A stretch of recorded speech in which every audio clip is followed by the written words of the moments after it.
My father kicked me out into a snowstorm because I was pregnant, calling me a liability to his precious reputation. He thought he was cutting losses. But he missed the gift box I took with me containing his dirty financial secrets. 7 years later, I did not just come back to visit. I bought his overdue debt, and I bought the lawyer representing him. Who is the liability now? My name is Valerie Brooks, and I was 22 years old when I learned that love, in the Whitaker household, was a conditional asset. It was a commodity that could be traded, leveraged, or liquidated depending on the market value of your reputation. And on that Tuesday night in late December, my stock had crashed. The dining room of the house in the suburbs of St. Louis was silent.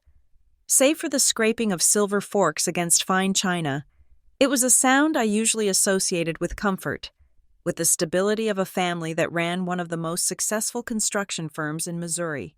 Tonight, however, it sounded like knives being sharpened. Outside the bay windows, the snow was falling in thick, heavy sheets, burying the driveway and the manicured hedges in a suffocating layer of white. Inside, the air was even colder.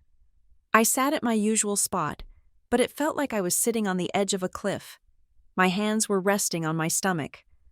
A protective instinct that had become second nature over the last 6 months. Under the table, my legs were trembling. I knew what was coming. I had seen the way my father, Dean Whitaker, had looked at me when I walked in. He did not look at my face. He did not look at my eyes. He looked at the swell of my belly beneath my sweater with the same expression he wore when a subcontractor delivered substandard steel beams. Disgust, disappointment, calculation. He wiped his mouth with a linen napkin, folded it precisely into a square, and placed it on the table. The movement was a gavel coming down. "You are done eating, Valerie," he said. It was not a question. My stepmother, Ruth, took a sip of her wine, her eyes fixed on the centerpiece of winter roses. She would not look at me. Across the table, my half-brother Logan kept eating, though his movements were slower, his eyes darting between me and our father with a mixture of pity and morbid curiosity. "Dad," I started, my voice shaking, "if we can just discuss—" "There is nothing to discuss," Dean cut in. His voice was steady, calm, and terrifyingly reasonable. "We discuss problems that have solutions. We discuss mistakes that can be fixed. You are neither, Valerie. You have become a liability." The word hung in the air, sucking the oxygen out of the room. Liability, in the lexicon of Dean Whitaker, owner of Whitaker Sight and Steel. There was no worse insult. A liability was something that cost you money. A liability was something that dragged down the bottom line. A liability was dead weight. "You have brought shame to this table," he continued, leaning back in his chair. "I have spent 30 years building a name in this city. Whitaker means reliability. It means strength. And now I have a daughter who gets knocked up by God knows who, waddling around town like a billboard for bad judgment."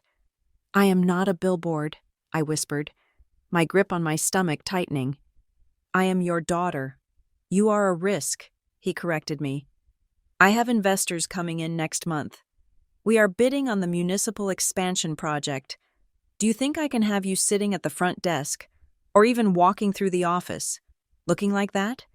It shows a lack of discipline. It shows chaos, and I do not tolerate chaos." He looked at Ruth, then back to me. "As of tonight, you are cut off," he declared. "The trust fund is frozen. Your access to the company accounts is revoked. You are removed from the will. I will not have my legacy diluted by your mistakes." Logan finally stopped eating. He looked at me, then down at his plate. "Dad, maybe send her to Aunt Sarah's for a few months? Until the baby comes?" "No," Dean said, his eyes hard on me. "She needs to learn. She thinks the world is soft. She thinks she can make a mess, and Daddy will clean it up with a checkbook. Not this time. You are leaving. Valerie. Tonight." "It is snowing," I said, the reality crashing down on me. "I have nowhere to go. I am 6 months pregnant." "You should have thought about that 6 months ago," he said, reaching for his wine glass. You are an adult. Figure it out. You are no longer my concern. You are a bad investment, and I am cutting my losses. I looked at Ruth. Ruth, please. Ruth sighed. A small, pained sound, and finally met my eyes. He is right. Val, you have embarrassed us. You need to take responsibility. The betrayal stung, but it also clarified things. The heat in my chest turned to ice. The tears that had been threatening to spill evaporated. I suddenly felt very calm. It was the calm of a soldier who realizes the negotiation has failed, and the only option left is war. I did not cry. I did not beg. I did not ask for money. I reached under my chair and pulled out the small, flat gift box I had brought with me. It was wrapped in silver paper with a navy blue ribbon, the company colors. I placed it gently on the table, pushing it past the roast beef, past the wine glasses, until it rested directly in front of my father. Dean stared at it, his brow furrowing. What is this? A peace offering? It is too late for that. Open it, I said. My voice surprised me. It was not the voice of the scared girl who had walked in 20 minutes ago. It was steady. He hesitated, suspicion clouding his face. But his arrogance won out. He smirked, likely thinking it was a framed photo or a sentimental letter begging for forgiveness. He pulled the ribbon. The silk gave way with a soft hiss. He lifted the lid. There was no sentimental gift inside. Inside lay a stack of papers. They were not fresh. They were wrinkled, some stained with coffee rings, others marked with urgent red stamps. I had spent 3 years collecting them. I had pulled them from the trash bins at the office when I worked summers as a filer. I had intercepted them from the mailroom before they could be shredded. I had made copies when he left his office unlocked. Dean picked up the top paper. It was a final notice from a supplier for unpaid steel reinforcements. He frowned, tossing it aside. He picked up the next one, a notice of default on a heavy equipment lease, then another, a threat of litigation for breach of contract. But the real weapon was at the bottom of the stack. He froze when he saw it. It was a loan application for a line of credit worth $250,000 from a secondary lender, a place with predatory rates that no legitimate business would touch. At the bottom of the page was a signature, Valerie Brooks, but I had never signed it. I know, I said, my voice cutting through the silence. I know about the 3 loans you took out in my name when I turned 18. I know you used my Social Security number to secure the high-risk bridge financing for the Riverside project because your credit was tapped out. I know you forged my signature on the guarantee documents. The room went dead silent. Logan looked up, his mouth open. Ruth stopped drinking her wine, the glass hovering halfway to her lips. Dean's face went from flush to a pale, sickly gray. His hands clenched around the paper, crinkling the edges.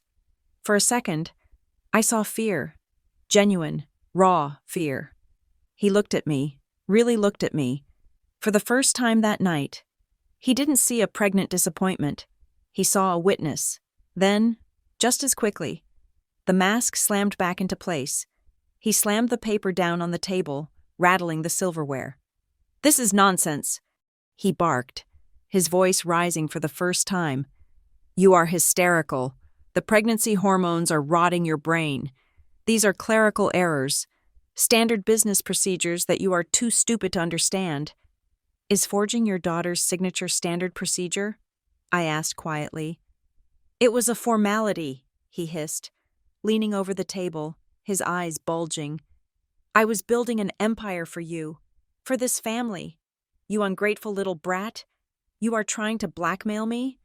In my own house? I am not blackmailing you, I said. I am just showing you that I know exactly what I'm worth. You called me a liability, but look at those papers. Dad, I have been your asset for years. You used my clean credit score to prop up your failing leverage. You used my identity to buy yourself time. It is a misunderstanding, he snarled, waving a hand dismissively at Ruth and Logan, who were watching him with wide eyes. She is delusional. She is looking for a handout. So she cooks up this story. It is pathetic. You are blaming a man for your own failures. Valerie, it is classic projection. He was gaslighting me. He was doing it right in front of the evidence, rewriting reality in real time because that is what he always did. He controlled the narrative. If he said the sky was green, we were expected to agree. But I was done agreeing. I stood up. The chair scraped loudly against the hardwood floor. I smoothed my sweater over my stomach. I felt lighter, despite the weight of the child I carried. I do not need this family to believe me, I said, looking him dead in the eye. My voice was cold, transparent, and sharp as glass. I just need time. Dean stood up too, towering over the table, trying to use his size to intimidate me. If you walk out that door with those lies, you are dead to me. Do you hear me? You get nothing, no money, no support. You will be on the street. I am already on the street, I said. You just put me there. I turned and walked toward the foyer. I did not run. I did not look back at Logan, who was staring at his plate like a coward. I did not look at Ruth. I walked to the coat rack and put on my thin wool coat. It was barely enough for the freezing temperature outside, but it was all I had. I pulled on my boots. My hand hovered over the doorknob. "Get out!" Dean shouted from the dining room, using the German word for out that he only used when he was in a blind rage. "Go ahead. Leave. But do not come crawling back when your life collapses. Do not come back when you are starving and that baby is crying and you realize you are nothing without the name Whitaker." I opened the door. The wind hit me instantly, biting and vicious, carrying snowflakes that felt like needles against my skin. The world outside was dark and unforgiving. I had $50 in my pocket. I had no car. The company car keys had been on the table. I had a child growing inside me and no roof over my head. But as I stepped out onto the porch, I realized I was holding something. I had left the papers on the table, but I had taken the box. The silver box with the navy blue ribbon. I stepped off the porch and into the snow. It crunched loudly under my boots. The cold seeped through my coat immediately, chilling me to the bone, but a strange fire was burning in my chest. I walked down the long driveway, the windows of the house glowing warm and golden behind me. A paradise I was exiled from. No one opened the door to call me back. No one ran after me with a blanket or a check. The house remained a fortress, sealing itself against the infection that was me. I reached the end of the driveway and turned onto the main road. The streetlights hummed overhead, casting long, lonely shadows. I looked back one last time at the house that had been my prison. Dean thought he had won. He thought he had discarded a broken piece of machinery. He thought the box in my hand was a symbol of my poverty, of the nothingness I was walking into. He was wrong. I gripped the empty box tighter, my knuckles turning white against the silver paper. It wasn't empty. It was a container for everything I was going to take back. It was a promise. 7 years, I whispered into the wind, though I didn't know yet why that number came to me. Maybe it was biblical. Maybe it was just instinct. Give me 7 years. I turned my back on the warmth, and I started walking into the dark. Cold night. I had a lot of work to do. They say time heals all wounds. That is a lie. Time does not heal anything. Time merely creates distance. It allows the scar tissue to thicken, layer by layer, until the nerves underneath are buried so deep you can no longer feel the initial sting of the cut. But the injury is still there. It is just protected now. It is armored. 7 years is a long time. It is 2,555 days. That is how long it had been since I walked down that driveway in St. Louis, with nothing but a coat that was too thin and a box that was empty. Now, I sat in a corner office on the 34th floor of a glass tower overlooking the Loop in Chicago. The city below was a grid of gray steel and dirty slush. Battling the infamous wind that whipped off the lake, it was a brutal city, a working city, and it suited me perfectly. I checked my watch. It was 6 a.m. My life was no longer defined by chaos. It was defined by rigorous, military-grade discipline. I woke up at 4:30. I ran 5 miles on the treadmill while listening to market reports. I showered. I dressed in tailored suits that cost more than the car I lived in for those first 3 weeks after leaving home. And I raised my daughter. Mila was 7 years old now. She was the best part of me, the only soft thing I allowed in my world. She had my eyes, but she had a spirit that was entirely her own, curious, fierce, and stubbornly optimistic. I had already packed her lunch: turkey on whole wheat, crusts cut off, an apple, and a note that said, "Kick math in the teeth today." She sat at the kitchen island of our condo, swinging her legs, eating her oatmeal. She looked at me with that serious expression she often wore, the one that reminded me painfully of my brother Logan before he lost his spine. "Mom," she asked, pausing with her spoon in midair. "Chloe at school said her dad builds skyscrapers. What do you build?" I paused while pouring my black coffee. I had never told Mila about her grandfather. I had never told her about the night we were evicted from the family. To her, we were a unit of two. The past was a blank page. "I do not build things, baby," I said, leaning down to kiss her forehead. "I fix things." "Like a mechanic?" "Sort of," I smiled. "I work in finance. When people or companies make promises they cannot keep, I step in.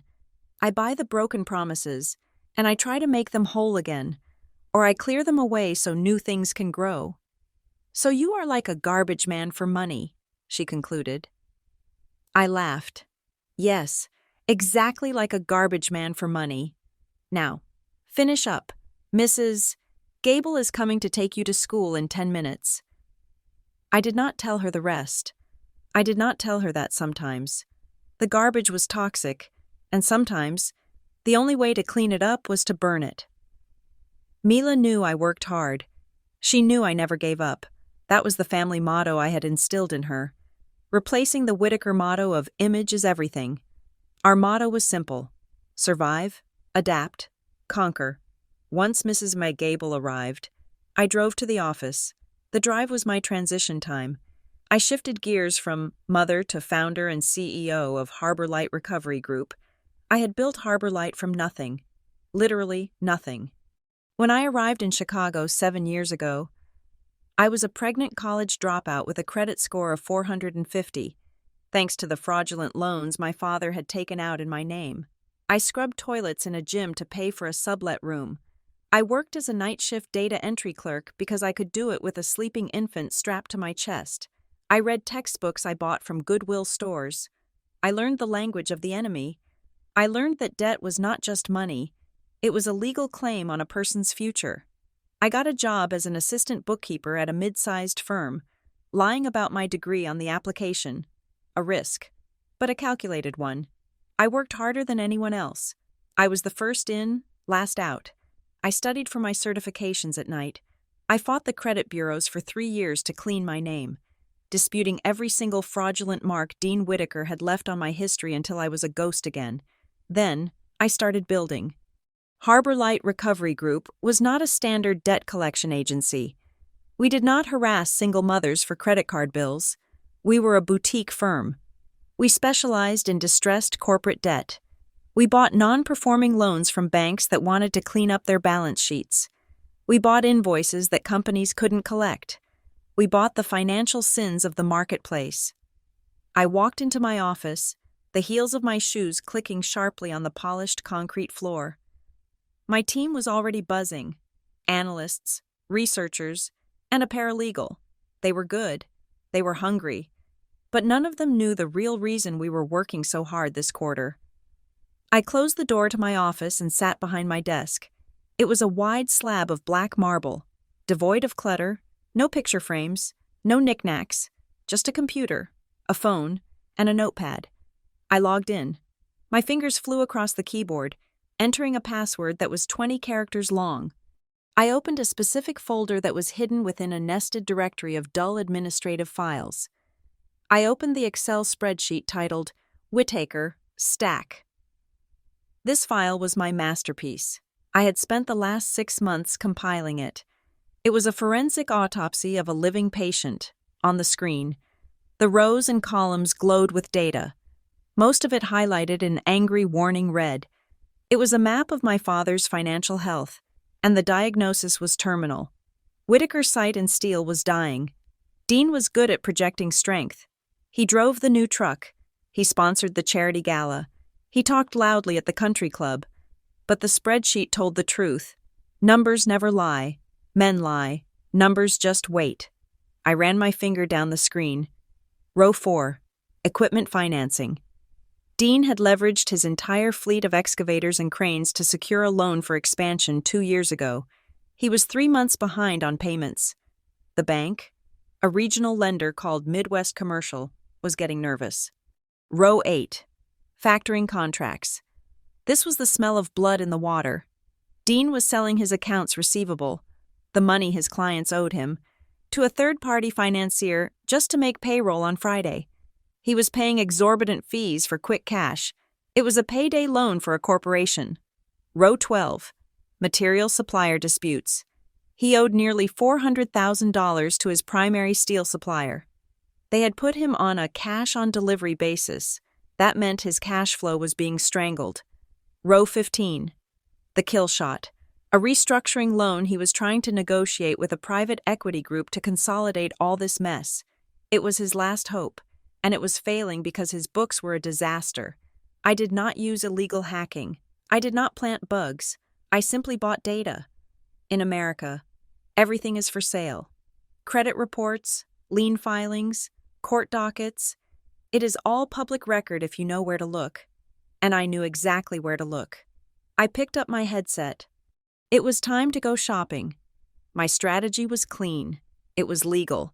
It was the rules of the free market, the very system my father worshipped. The rule was simple. Whoever holds the paper holds the power. If you own the debt, you own the debtor's throat. I dialed the number for the vice president of risk management at Midwest Commercial Bank. His name was Gary. We had done business before. "Gary," I said when he answered, keeping my voice smooth and professional. "It is Valerie Brooks from Harbor Light." "Valerie," he sounded tired. "To what do I owe the pleasure? Please tell me you are not calling about the insolvencies in the retail sector. I have a headache already." "No retail today." "Gary," I said, leaning back in my chair, staring at the red cell on my screen. "I am looking at your heavy equipment portfolio. I see you are holding a significant note for a construction firm in St. Louis. Whitaker Sight and Steel." There was a pause. I could hear him typing. "Whitaker, right. Dean Whitaker. He has been a client for 20 years. And he has been 90 days past due for the last 2 quarters, I countered. "I see the forbearance agreements you have filed. You are kicking the can down the road. Gary, you are scared to foreclose because you do not want a yard full of rusting yellow iron that you have to auction off for pennies. It ruins your quarterly recovery metrics." Gary sighed. "It is a headache. Dean is difficult. He keeps promising the big municipal contract will come through and clear everything up." "The municipal contract went to a firm in Kansas City yesterday." I lied. Well, it wasn't a total lie. Rumors were circulating. Dean does not have the liquidity to service that debt. Gary, you are sitting on a write-off. It is going to look terrible for your year-end review. "What are you proposing?" he asked, his voice dropping. He was listening. "I will take the paper off your hands," I said. "I will buy the entire loan. Principal and interest." "At what price?" 60 cents on the dollar?" "Valerie, come on. That is insulting. The equipment is collateral. The equipment is 5 years old and has been run into the ground," I said, my voice hardening. "And if you foreclose, you have to pay storage, transport, and auction fees. You will be lucky to net 40 cents. I am offering you 60, cash. Today, you clear the non-performing asset off your books instantly. You look like a hero who mitigated a loss." Silence. I let it stretch. In negotiations, the first person to speak loses. 70 cents, Gary said weakly. 62? I countered. "And I will close by 5 p.m. "Send the paperwork," he said. I hung up. I felt a surge of adrenaline. Cold and electric. I just bought the rights to every bulldozer and crane my father owned. If I wanted to, I could shut down his job sites tomorrow, but I wasn't done. I called the factoring company next. They were a predatory outfit in New Jersey. They cared even less about relationships than banks did. They just wanted their capital back. "Whitaker Site and Steel?" the account manager barked. "Yeah, I know the file. Guy is a pain in the ass. Always late, always has an excuse. I am offering to buy out his position," I said. "I will pay you 80% of the face value of the outstanding invoices." "Done," the man said immediately. "Wire the funds. I am tired of chasing him." That was too easy. It showed me just how toxic Dean's name had become. People were desperate to get away from him. I spent the next 6 hours making calls. I was a surgeon stitching together a monster. I bought the supplier debt. I bought a judgment from a small lawsuit he had lost 3 years ago and never fully paid. I consolidated it all. By 2 o'clock in the afternoon, the sun was already starting to dip lower, casting long shadows across my office. The Whitaker stack spreadsheet was changing. The red cells were turning green. Not because the debts were paid, but because the owner column had changed. Owner, Harbor Light Recovery Group. Owner, Harbor Light Recovery Group. Owner, Harbor Light Recovery Group. I looked at the total. I had spent nearly $2 million of my company's capital. It was a massive risk. If Dean went bankrupt tomorrow, I would lose a significant chunk of my liquidity. My board of advisors, if I had one, would have screamed at me. But this was not about return on investment. This was about leverage. I had him surrounded. I controlled his equipment. I controlled his cash flow. I controlled his raw materials. I was the bank. I was the supplier. I was the executioner. I stood up and walked to the window. The glass was cold against my forehead. Down below, the tiny cars moved like ants in a colony. People going home to their families. Fathers going home to their daughters. I wondered if Dean was sitting in his office in St. Louis right now. I wondered if he felt the noose tightening yet. Probably not. He was too arrogant to look down. He was probably yelling at a secretary or drinking scotch, convincing himself that he was untouchable, that he was the patriarch who could do no wrong. He had no idea that the liability he threw out in the snow was now holding the deed to his kingdom. I turned back to my desk. I printed the spreadsheet, the printer word, spitting out the single page. I picked it up. It felt heavy. Heavier than paper should feel. I placed it in a fresh manila folder. I picked up my pen and wrote a new label for the file, my handwriting sharp and angular. Project. Reunion. I looked at the phone. There was one more piece of the puzzle. The lawyer, Spencer Vale, the man who helped Dean hide the bodies, metaphorically speaking, the man who had drawn up the papers to cut me out of the trust. I needed him too. But that would take a different kind of leverage. That would be tomorrow's hunt. For today, the trap was set. The cage was built.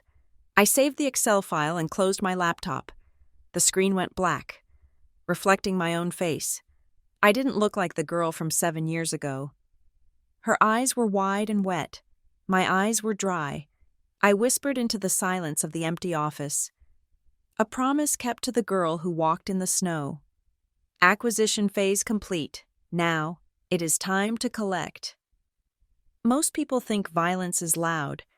They think it looks like a fist connecting with a jaw, or the shattering of glass, or the scream of a siren cutting through the night. They are wrong. The most devastating violence is silent. It happens in quiet, carpeted rooms that smell of lemon polish and expensive cologne. It happens with the uncapping of a fountain pen. It happens with a smile that looks like love but is actually a trap. I know this because my life did not end with a bang. It ended with the scratch of a pen on paper.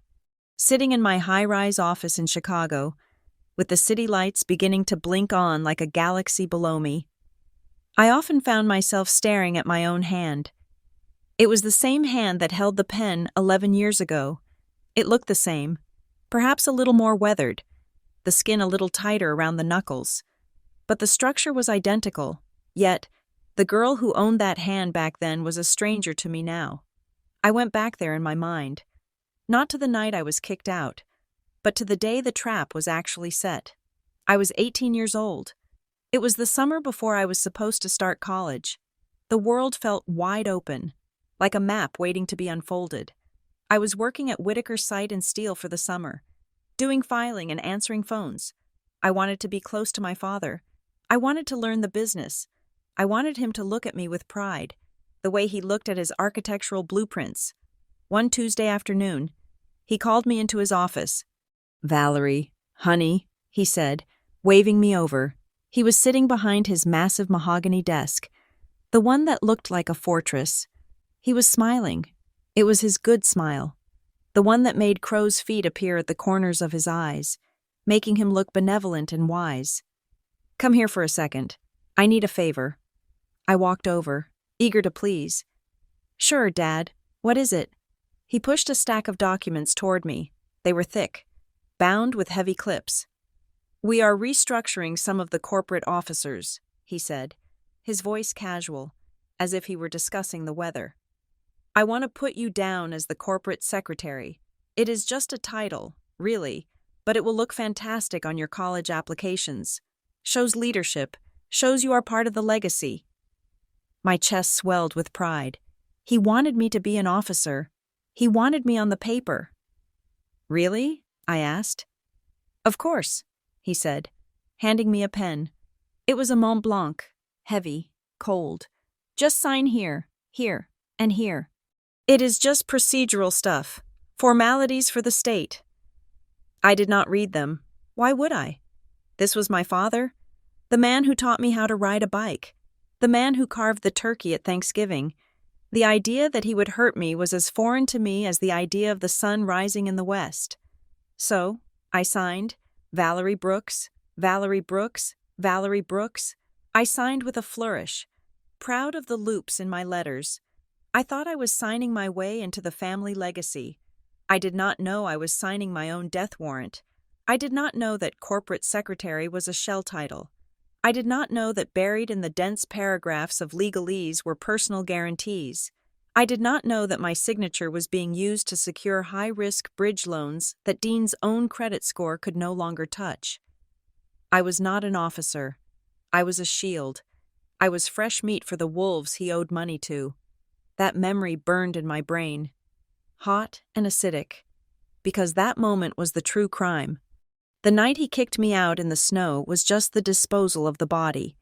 The murder had happened years earlier, with that pen. The reality of what he had done did not hit me until 3 weeks after I left the house in the snow. I was living in a cheap motel on the outskirts of St. Louis, burning through the little cash I had saved from birthdays and summer jobs. I knew I needed a real apartment. I needed a safe place to bring my baby into the world. I found a small studio apartment above a bakery. It was not much. The paint was peeling, and the radiator hissed like an angry cat. But it was warm, and it smelled like yeast and sugar. The landlord was a woman named Mrs. Higgins. She reminded me of a grandmother, with soft hands and a kind face. I filled out the application. I gave her the first month's rent and the security deposit in cash. I showed her my pay stubs from the diner where I had just started waitressing double shifts despite being 7 months pregnant.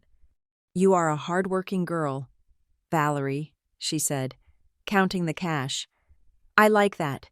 You will be happy here." I felt a wave of relief so strong it almost knocked me over. Finally, a home, a place to put a crib. "I just need to run a standard credit check," she said, patting my hand.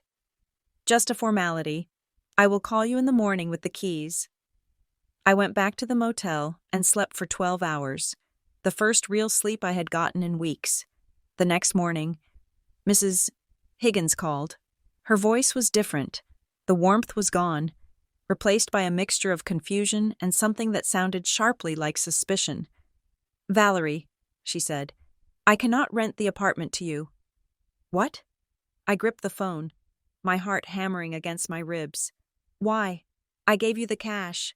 I have the job." "It is your credit report," she said. Her tone clipped. "I have never seen anything like it for a girl your age. You have 3 accounts in default. A judgment from a lender in Nevada. Repossession orders. You owe nearly $300,000. The room spun. No, I stammered. That is impossible. I have never taken a loan. I do not even have a credit card. There must be a mistake. The social security number matches. Valerie, she said, I am sorry. I cannot take the risk. If you cannot pay the banks, how do you expect me to believe you will pay me?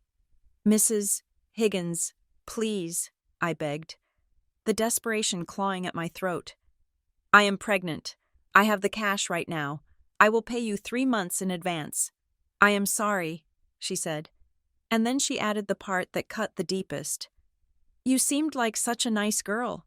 It is a shame you are in so much trouble. She hung up. I sat on the edge of the motel bed, the dial tone buzzing in my ear like a fly. I felt dirty. I felt branded. I wasn't just homeless. I was marked. My name, the only thing I truly owned, had been sold. That was the beginning of the darkness. The motel money ran out 2 weeks later. I could not get an apartment. No one would rent to me once they saw the report. I was a high-risk tenant. I was a professional debtor. I spent the last 2 months of my pregnancy sleeping in a used Honda Civic I bought for $800. I parked it in the back lots of 24-hour grocery stores, under the glare of security lights, because I was terrified of the dark. I learned which public restrooms were clean enough to wash in. I learned how to layer clothes so I wouldn't freeze when the temperature dropped at night. When Mila was born, things got harder. I remember one night specifically. Mila was 4 months old. It was raining. A cold, relentless Midwestern rain that drummed against the roof of the car like stones. Mila had a fever. She was crying, a thin wailing sound that tore my heart into shreds. I was huddled in the back seat with her, trying to use my body heat to keep her warm, trying to shield her from the damp chill that seeped through the windows. I was exhausted. My body ached from sleeping curled up. I was hungry because I had bought formula instead of dinner for myself, and I thought about my father. I wondered if he was sitting by the fire in his library. I wondered if he was drinking his scotch. I wondered if he slept soundly. I later found out what he was telling people. I ran into an old friend from high school at the grocery store where I was buying diapers with coins I had scrounged from the car floor. She looked at me with wide, pitying eyes. Valerie? She whispered. Oh my God, your dad. He told us you ran away. He did? I asked, gripping the handle of the shopping cart. Yeah, she said. He said you got mixed up with a bad crowd. Some guy. He said you stole money from the family and took off to California to live the wild life. He was heartbroken. Val, he said he tried to help you, but you wouldn't listen. I felt the bile rise in my throat. He had not just stolen my future. He had stolen my past. He had rewritten my history. In his version of the story, he was the grieving, benevolent father, and I was the ungrateful, rebellious daughter who had brought this ruin upon herself. He had turned his crime into my character flaw. That was the moment I realized something profound. Money is replaceable. You can lose $1 million and make it back. You can lose a house and buy another one. But a name, a reputation, that is the skin you walk around in. Once it is stripped away, you are raw. You are exposed. My father had used my name as collateral. He had treated my honor like a liquid asset that he could pour into the cracks of his crumbling business to hold it together for another fiscal quarter. He valued his company more than he valued his daughter's life. Standing in that grocery store aisle, surrounded by bright boxes of cereal and smiling mascots, I felt a cold, hard clarity settle over me. It was heavier than the anger. It was sharper than the grief. I did not just want my money back. I did not just want to see his company crumble. That would be too easy. If Whitaker Site and Steel went bankrupt, Dean would just spin it. He would blame the economy. He would blame the unions. He would blame the government. He would walk away with his head high, playing the victim of circumstance. I could not let him have that. I needed to strip him of his narrative. I needed to expose him not just as a failed businessman, but as a fraud, a thief, A man who would cannibalize his own child to save his ego. I needed proof. I needed something that he could not spin. Something he could not lie his way out of. I needed a confession. But Dean Whitaker would never confess. He would never apologize. He would take his lies to the grave before he admitted he was wrong. So, I had to force him.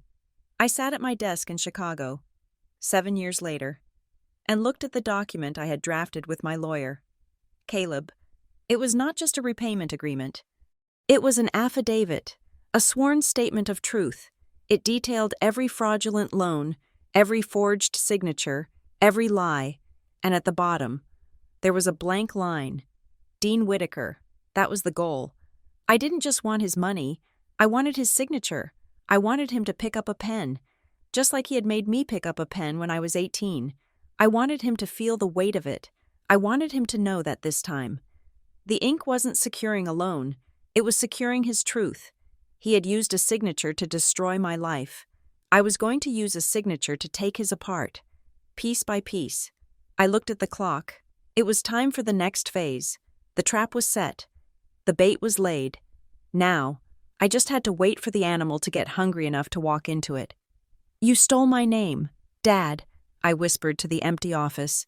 Now, I am coming to take yours.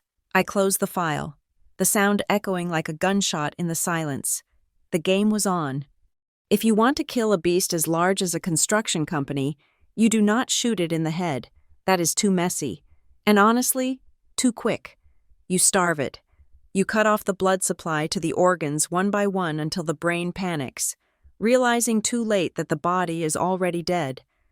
My office had become a command center. The view of Chicago was forgotten. My world was now confined to the 3 monitors on my desk, glowing with the intricate vascular system of Whitaker sight and steel. I had mapped it out like a general planning a siege. My strategy was a 3-layer suffocation maneuver, designed to close every possible exit my father might try to slip through. Layer 1 was the local bank debt, which I had already secured. Layer 2 was the equipment leases, the physical muscle of his company. Layer 3 was the supplier payables, the raw materials he needed to actually build anything. I started with the equipment. A construction company without equipment is just a group of men standing around in safety vests looking at dirt. I pulled up the file on Apex Heavy Leasing. They held the paper on Dean's 3 largest cranes and his entire fleet of excavators. I knew from my research that Apex was a volume business. They operated on thin margins. They hated complexity, and Dean Whitaker was the definition of complexity. I dialed the number for the collections manager at Apex. His name was Miller. Mr. Miller? I said, my voice crisp. This is Valerie from Harbor Light. We spoke last week about the distressed portfolio in the Midwest. Right, Miller grunted. He sounded like he was eating lunch at his desk. You looking at the Whitaker file? Because honestly, I am about 2 days away from sending a repo team down there to chain up those gates. The guy keeps telling me the check is in the mail. I have heard that lie more times than I have heard, I love you. I can save you the repo fees, I said.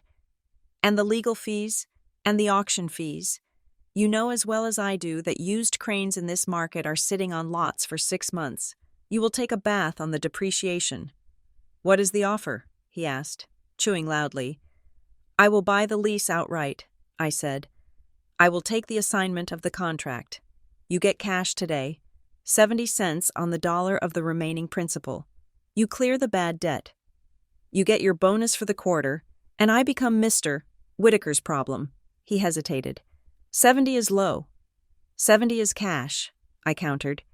If you repo, after legal and storage, you are looking at 55, maybe 60 if you get lucky at auction. Do you want to gamble, Mr. Miller, or do you want to close the file? I heard the distinct sound of a wrapper crinkling. Send the wire instructions, he said. Get this guy off my books. He is a nightmare. Click. I typed a command into my terminal. Within seconds, a wire transfer for $450,000 was initiated. Just like that, I owned the machines that were currently digging the foundations for Dean's projects. I could legally walk onto his site and shut down the engines whenever I chose. Next came the factoring contract. This was the most desperate layer. Factoring is when a company sells its unpaid invoices to a third party to get cash immediately. It is legal loan sharking. Dean was using a small outfit called QuickBridge Capital to make payroll. I called them. They were even easier to crack. They were terrified. They had heard rumors that Whitaker Site and Steel was insolvent. When I offered to buy their position for 80 cents on the dollar, they practically wept with relief. They thought they were dumping a toxic asset on a fool. They didn't know I wasn't buying the asset for the return. I was buying the right to freeze Dean's accounts receivable. By 3 o'clock that afternoon, I had acquired nearly $3 million of my father's debt. I owned his machines. I owned his invoices. I owned his bank loans. But as I scanned the documents, looking for the kill switch, I found something that made me pause. There was a recurring legal fee in his accounts payable ledger, a retainer. It was being paid to a firm I recognized. Vale and Associates. Spencer Vale. The name hit me like a splash of ice water. I leaned back in my chair, memories flooding back. Spencer Vale was not just a lawyer. He was Dean's fixer. He was the man in the expensive Italian suits who sat in our living room and laughed at my father's jokes. He was the one who drafted the trust documents, and, I realized with a sudden jolt of clarity, he was the notary on the documents I had signed when I was 18. I dug into my personal archives, a digital shoebox of scanned documents I had kept from that time. I found the copies of the loan guarantees that had ruined my credit. There, at the bottom, next to my forged signature, was the stamp, Spencer Vale, Notary Public. He had witnessed a signature that he knew was fake, or worse, he had guided Dean's hand. He was not just a lawyer. He was an accomplice. I looked back at the current ledger. Dean was paying Spencer a fortune right now. Why? I pulled up the public court dockets. There were no active lawsuits listed against Whitaker Site and Steel that would require that kind of retainer. So what was Spencer doing? I dug deeper. I accessed the UCC filings, the public records of collateral, and there it was, a new filing, dated just 2 weeks ago. Debtor, Whitaker Site and Steel, secured party, pending, collateral, all assets. It was a restructuring deal, a Hail Mary pass. Dean was trying to refinance the entire company. He was trying to get a massive injection of new capital to pay off all the little debts I had just bought. If he succeeded, he would pay me off, clear his books, and survive. He would win. And Spencer Vale was the architect of this deal. Spencer was the one smoothing over the cracks, hiding the rot, and presenting a shiny package to some naive private equity fund. I felt a cold smile spread across my face. Dean had a lifeline, and Spencer Vale was holding the other end of the rope. "Okay, Spencer," I whispered to the screen. "Let us see how strong your grip is." I shifted my target. I stopped looking at Dean and started looking at his lawyer. Spencer Vale was a man who liked to project an image of effortless wealth. He drove a Bentley. He had a corner office on Michigan Avenue, but in my line of work, you learn that the flashier the car, the bigger the loan. I ran a comprehensive asset search on Spencer Vale. It didn't take long to find the cracks. Men like Spencer always overextended themselves. They believed their own hype. I found a commercial mortgage on his office building. It was a balloon mortgage, meaning a massive payment was due at the end of the term. That term ended in 3 months. I found a business line of credit for his law firm. It was maxed out, but the smoking gun was a lawsuit filed against him by a former partner. The partner was suing for breach of fiduciary duty, claiming Spencer had embezzled client funds to cover personal gambling debts. The case had been settled out of court, sealed, but the trail of financial devastation remained. Spencer had drained his firm's liquidity to pay the settlement. He was cash poor.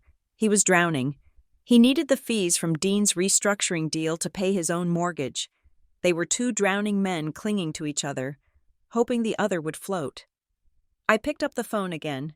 This time, I called the bank that held the note on Spencer's office building. It was a mid-sized regional bank. Lakeside Trust? "I am inquiring about a commercial note," I told the asset manager. "Reference number 4599. The borrower is Vale and Associates." We do not typically sell performing notes, the manager said dismissively. Is it performing?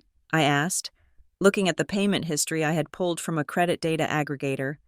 Because my data shows he has been 30 days late on the last 3 payments, and with the balloon payment of $1.2 million coming due in 90 days, and his firm's revenue down 40% year over year, I would say you are looking at a default. The manager went silent. He knew I was right. He was probably praying Spencer would refinance, but he knew the odds were slim. I will take the note off your hands, I said. Full face value, no discount. Full value? The manager's voice squeaked. Why?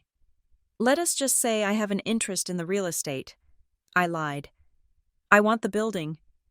If you pay full value, plus accrued interest, it is yours, he said, sounding like he had just won the lottery. Draw up the assignment, I said.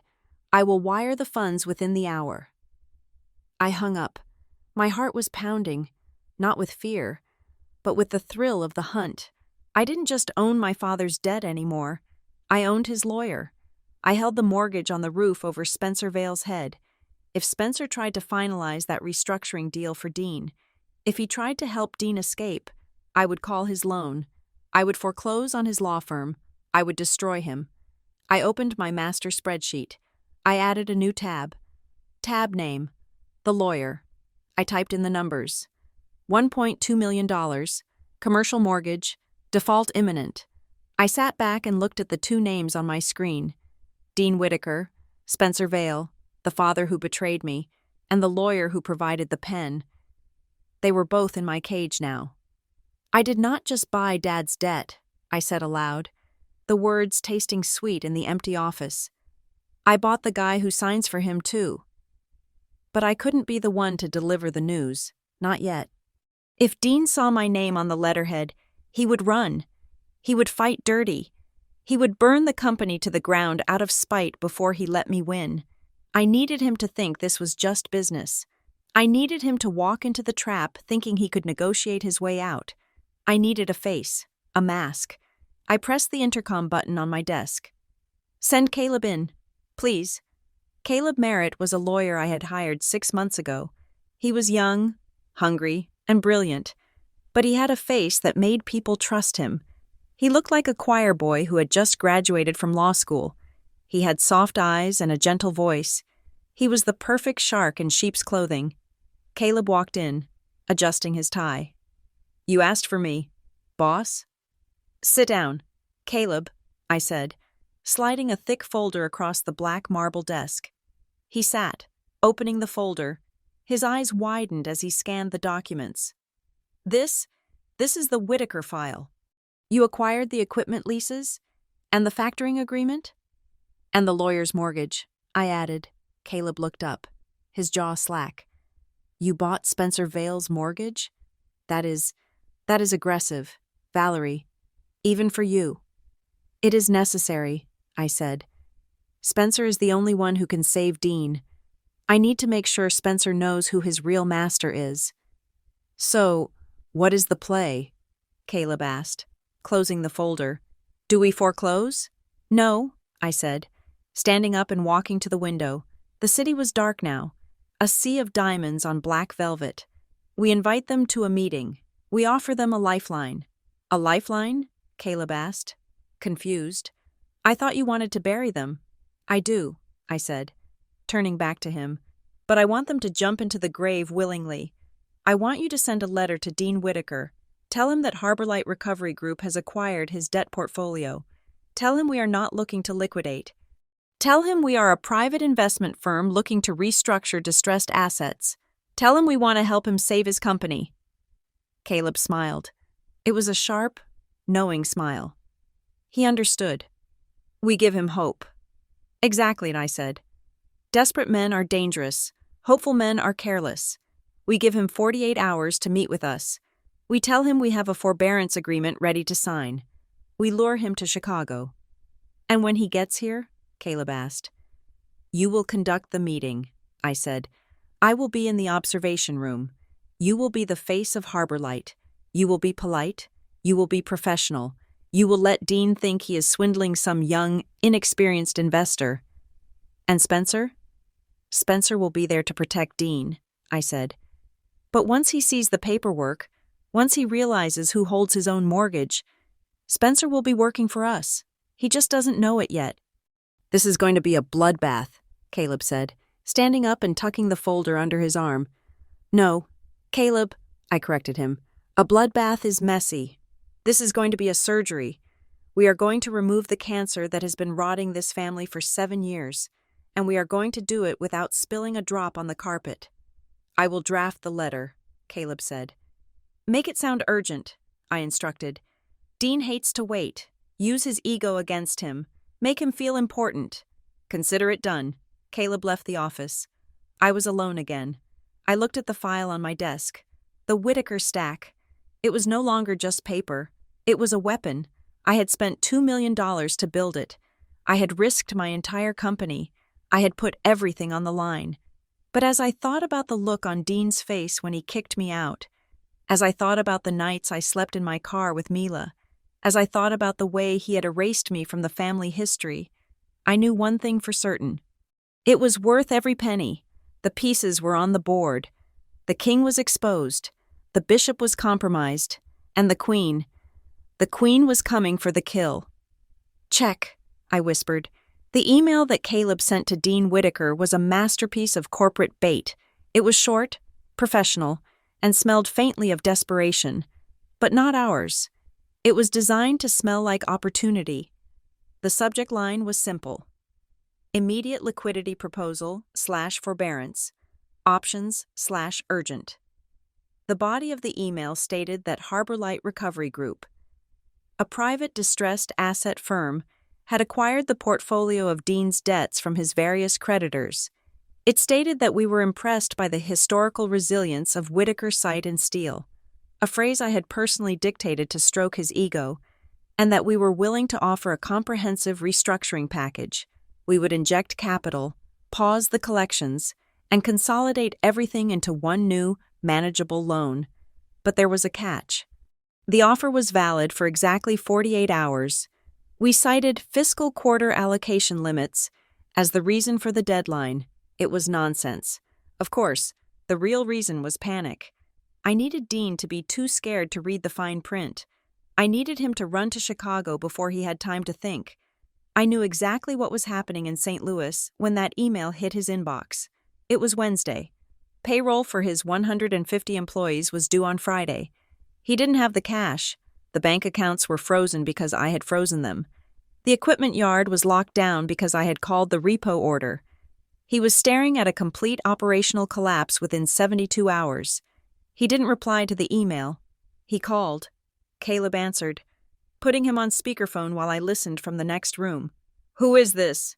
Dean barked, skipping the pleasantries. "I want to speak to the partner in charge." "Mr. Whitaker," Caleb said, his voice calm and buttery smooth. "My name is Caleb Merritt. I am the senior associate managing your account. The partner is currently traveling, but I have full authority to execute the restructuring agreement." "You bought my debt," Dean accused, but there was a tremor in his voice. "Without my consent." "We purchased distressed assets on the open market, sir," Caleb corrected. "Standard procedure, but we are not looking to liquidate you. Mr.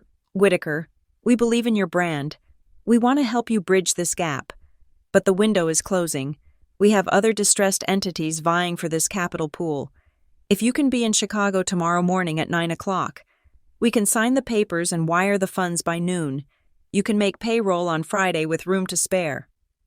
There was a silence on the line. I could hear Dean breathing. I could hear the gears turning in his head. He was weighing the humiliation of being summoned against the terror of bankruptcy. 9 o'clock, Dean grunted. "I will be there. And have the check ready. I do not waste time." He hung up. I leaned back in my chair and let out a breath I didn't know I was holding. He took the bait. He was coming. The next morning, the sky over Chicago was a slate of iron gray, promising a storm. I was sitting in a small, windowless room adjacent to the main conference room in the suite we had rented. We didn't use the Harbor Light main offices. I didn't want him to see my staff or the Whitaker stack file on my desk. We had rented a suite at Barton and Klein, a virtual office provider that rented out high-end conference rooms by the hour to lawyers and consultants. It looked impressive: mahogany tables, leather chairs, abstract art on the walls, but it was impersonal. It was a stage set. I was not in the room. I was watching a high-definition video feed on a laptop. We had legally installed security cameras in the suite as part of our rental agreement for quality assurance and liability purposes. At 8:55 in the morning, the elevator doors opened. Caleb was waiting in the hallway to greet them.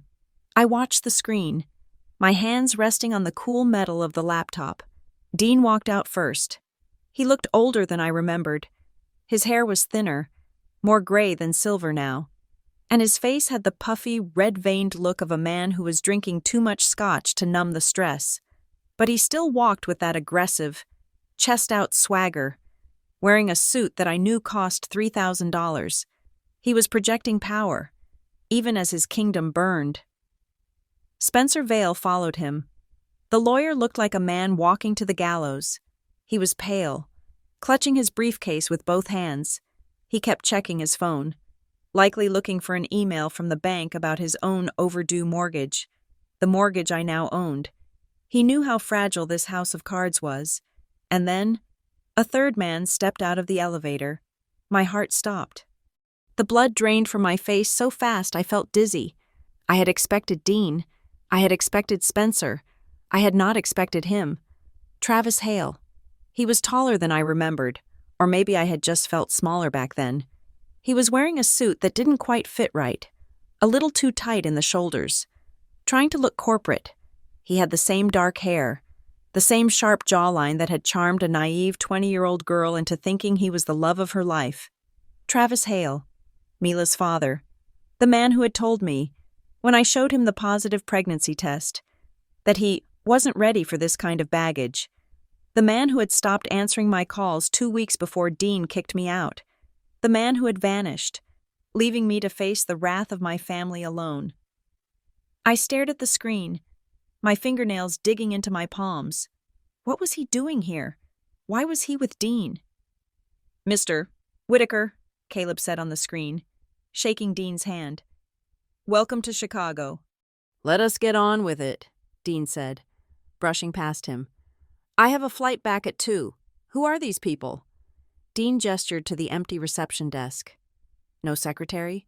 No security?" "We run a lean operation, sir," Caleb said, unruffled. "Please, have a seat in the waiting room. I just need to finalize the printouts of the agreement. It will only be 5 minutes." "5 minutes," Dean warned. "Then I'm walking." Caleb nodded and retreated into the conference room. Closing the door behind him, he texted me immediately. "Did you know Travis Hale was coming?" I typed back, my fingers trembling slightly. "No, keep them waiting. I need to listen." On the screen, the 3 men were alone in the waiting area. This was the most dangerous part of the trap, and also the most revealing. People say the most honest things when they think they are alone in a waiting room. Dean paced the room, looking at the artwork with disdain. "Look at this," Dean sneered, gesturing to the generic abstract painting. "Rented furniture, virtual office. This isn't a bank. Spencer, it is some pop-up fund, some kid with inherited money trying to play shark." "It does not matter who they are, Dean," Spencer said, his voice tight. "As long as their money is green, we need this liquidity. The union rep called me this morning. If the checks do not clear tomorrow, they walk off the job." "They won't walk," Dean said, waving his hand dismissively. "They need me." Travis was sitting on the edge of the leather sofa, looking nervous. He was tapping his foot. "Dean," Travis said. His voice sent a shockwave through me. It sounded exactly the same. "Are we sure about this? I mean, shouldn't we do some due diligence on these guys? Harbor Light? I looked them up online. Their website is pretty vague. We are signing over a lot of collateral." Dean stopped pacing and looked down at Travis. The dynamic was clear instantly. Travis was the underling, the lapdog. "Travis," Dean said, his voice dripping with condescension, "you are a good project manager. You know how to pour concrete. You know how to yell at subcontractors. Do not try to be a businessman. It does not suit you." "I am just saying," Travis mumbled. Looking down. "If this goes south—" "It won't go south," Dean snapped, "because I am smarter than them. These funds are all the same. They see Whitaker Site and Steel, and they see a legacy brand. They want to be associated with us. They think they are buying into prestige. They don't know the books are cooked." I gasped softly. He said it. He actually said it. Spencer Vale looked around the room nervously. "Dean, keep your voice down. We are not in your office. Nobody is listening. Spencer?" Dean laughed, a harsh, barking sound. "This place is empty, and even if they are, they don't care. They just want the interest payments. Here's the plan." Dean leaned in, lowering his voice conspiratorially, but the high-quality microphone on the security camera picked up every syllable. I adjusted my headphones, turning the volume up. "We sign the papers," Dean whispered. "We take the injection. It is, what, 2 million? 3? 2.5, Spencer corrected. "Right," Dean said. $2.5 million. As soon as that hits the operating account. Spencer, I want you to wire $50,000 to the Cayman entity. Call it consulting fees for the restructuring." "Dean," Spencer hissed, "that is embezzlement. We cannot strip assets from a bridge loan. The loan covenants will specifically prohibit that." "Screw the covenants," Dean said. "I need cash. Ruth is nagging me about the renovation on the lake house, and I need to pay off that personal loan from the guys in Vegas before they break my legs. We take the 50 off the top. Then we use the rest to pay the payroll and the critical suppliers. We get the equipment unlocked. We get back to work. And then?" Travis asked. "What happens next month when the payment is due?" "By next month, the municipal contract will be announced."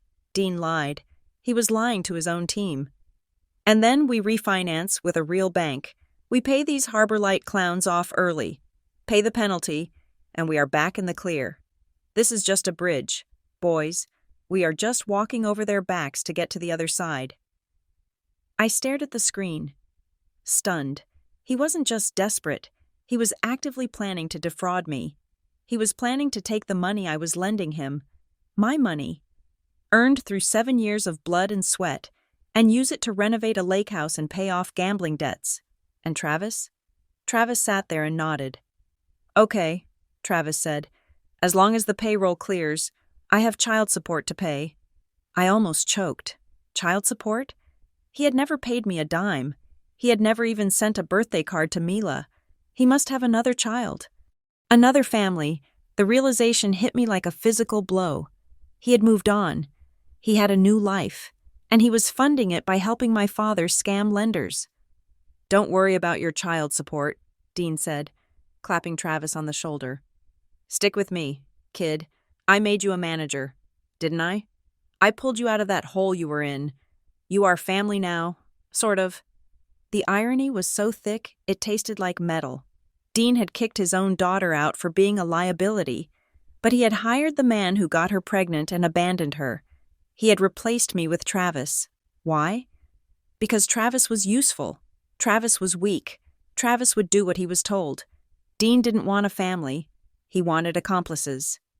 "Spencer," Dean said, turning back to the lawyer, "make sure the agreement has a non-recourse clause for me personally. I don't want them coming after the house if the company folds. Put it in the fine print. These guys won't read it. They are just hungry for the deal." Spencer wiped sweat from his forehead. "I will try, Dean, but if they have a competent lawyer—" "They don't," Dean scoffed. "Did you hear that kid on the phone? Mr. Whitaker, sir? He is terrified of me. We are going to eat them alive." I took off my headphones. My hands were shaking, not from fear, but from a cold, simmering rage that felt like it could burn down the building. He called us amateurs. He called us prey. He admitted to fraud. He admitted to planned embezzlement.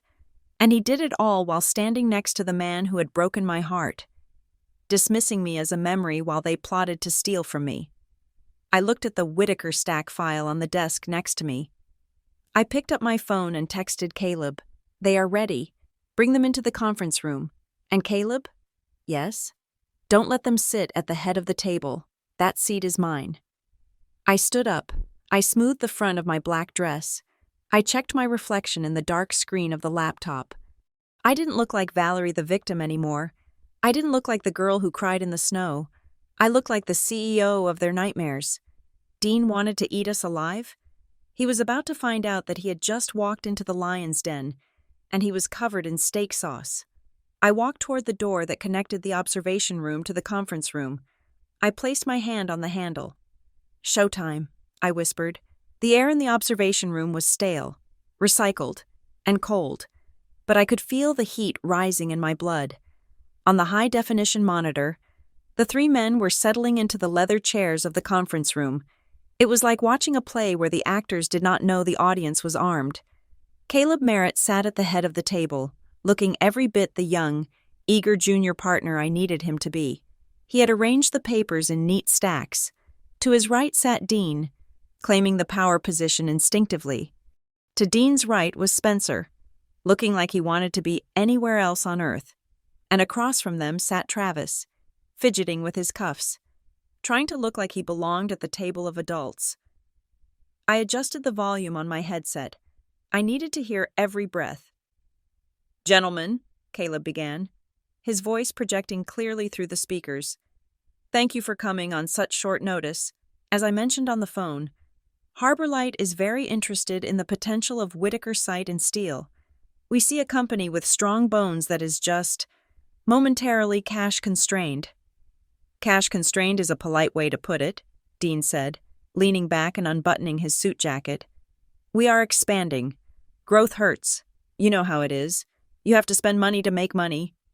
"Exactly," Caleb nodded, pushing a thick document toward Dean. "This is the preliminary term sheet. It outlines the restructuring of the debt we purchased, plus the injection of the new capital, $2.5 million in immediate liquidity." Dean did not look at the interest rates. He did not look at the repayment schedule. He went straight to the back of the document, flipping the pages aggressively. "Where is the asset protection clause?" Dean demanded, his finger jabbing at the paper. "It is Section 4, subsection B," Caleb said calmly. "Standard collateralization. We are securing the loan against all company assets, accounts receivable, and intellectual property. I am talking about the exclusions," Dean snapped.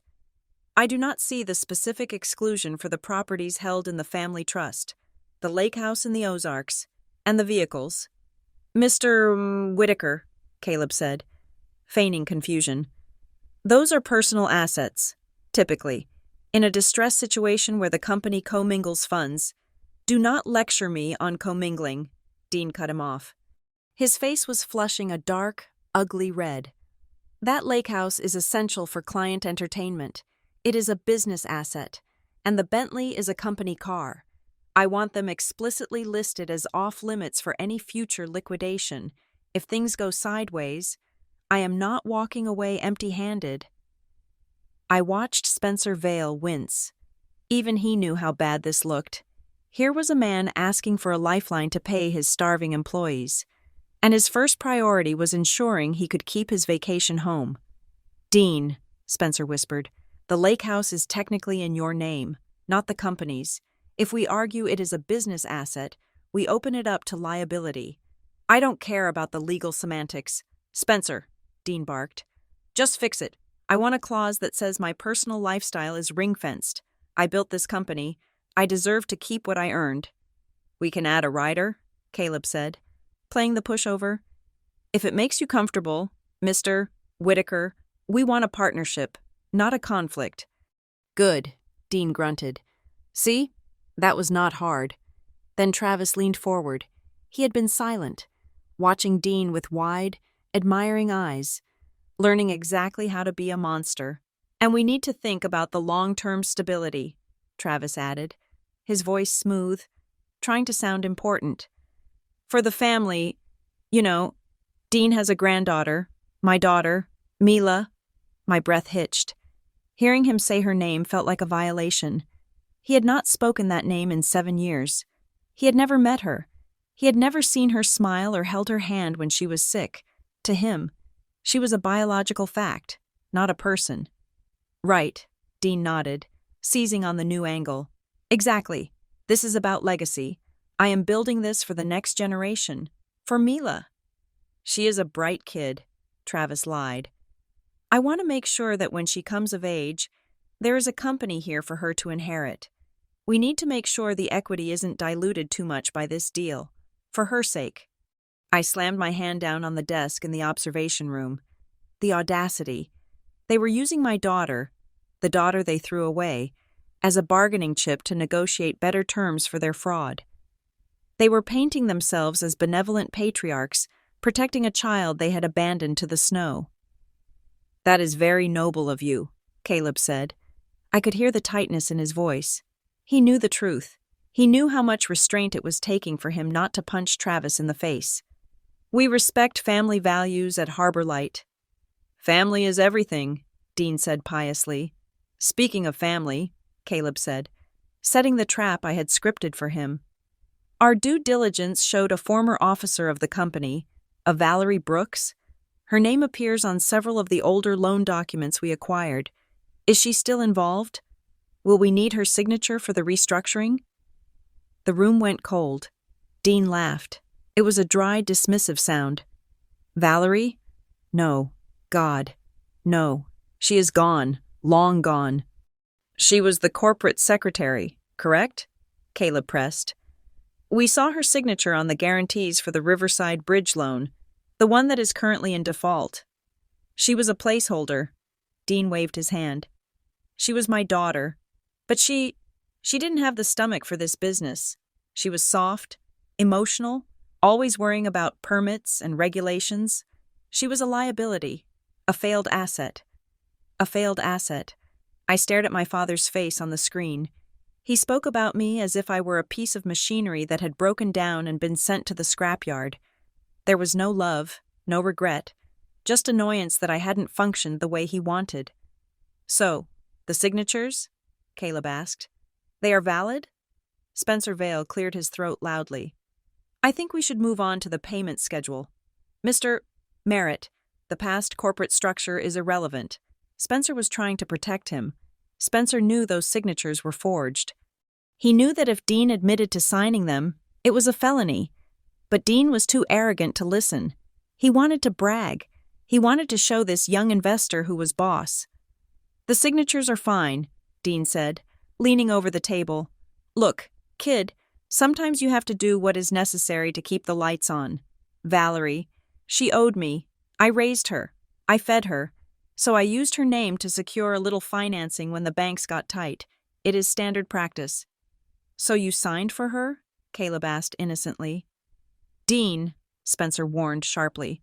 Do not answer that. Oh, shut up. Spencer, Dean snapped. We are in a private meeting. Yes, I signed them. Or I had them signed. What difference does it make? She is not here to complain. Is she? She is probably flipping burgers somewhere. Or living off welfare. I see, Caleb said. He didn't look down, but I knew he was checking the time. We had it. We had the admission. Recorded. Witnessed. She owes me, Dean repeated, almost to himself.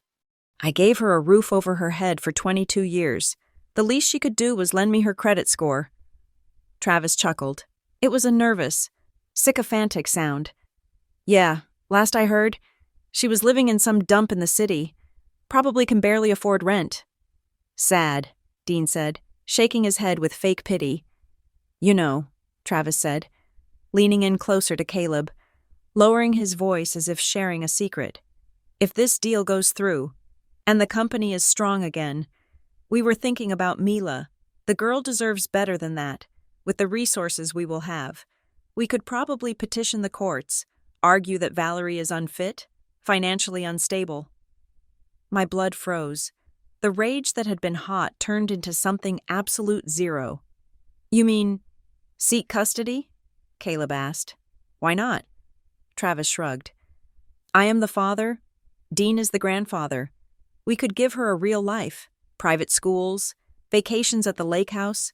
rescue her from that environment. They were planning to steal her. They didn't want Mila. They wanted to punish me. They wanted to take the one thing I had kept safe, the one thing I had built my life around, and use her as a trophy. They wanted to erase me completely. I looked at the notepad in front of me. I wrote down the timestamp. 10:14 a.m. Travis Hale conspiracy to weaponize custody. I would bury them. I would bury them so deep the sunlight would never reach them. That is an ambitious plan, Caleb said. But first, we need to secure the company. Right, Dean said, rubbing his hands together. Show me the money. When does the wire hit? Caleb looked at his watch. The transfer is queued, but my compliance department is doing one final check on the account destination.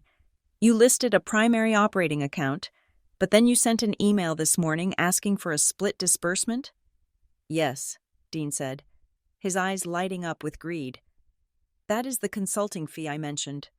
I want $50,000 sent to a separate account. It is for external advisors. And who is the beneficiary of that account? Caleb asked. It is a holding company, Dean said quickly. Blue Water Consulting. And you are the owner of Blue Water Consulting? Dean hesitated, then smirked. It is an independent entity, but yes, I manage it. It is for tax efficiency.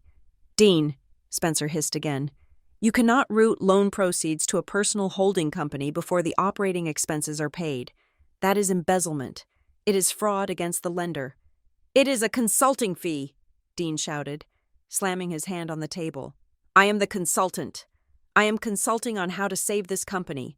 I deserve to be paid for my time. Spencer, whose side are you on? Do you want your retainer paid or not? Spencer went silent. Looking down at his hands, he was trapped. He needed Dean to get paid so he could get paid. Okay, Caleb said soothingly. We can structure it. But the bank is slow today. It might take another 20 minutes for the final approval to come through. 20 minutes? Dean groaned. I have a plane to catch. It is just internal compliance, Caleb said. Why don't we review the final signature page while we wait? That way, when the money clears, we are done. Caleb opened the thick binder that was sitting in the center of the table. This was the forbearance and restructuring agreement. It was 80 pages long. Dean pulled it toward him. He didn't read the text.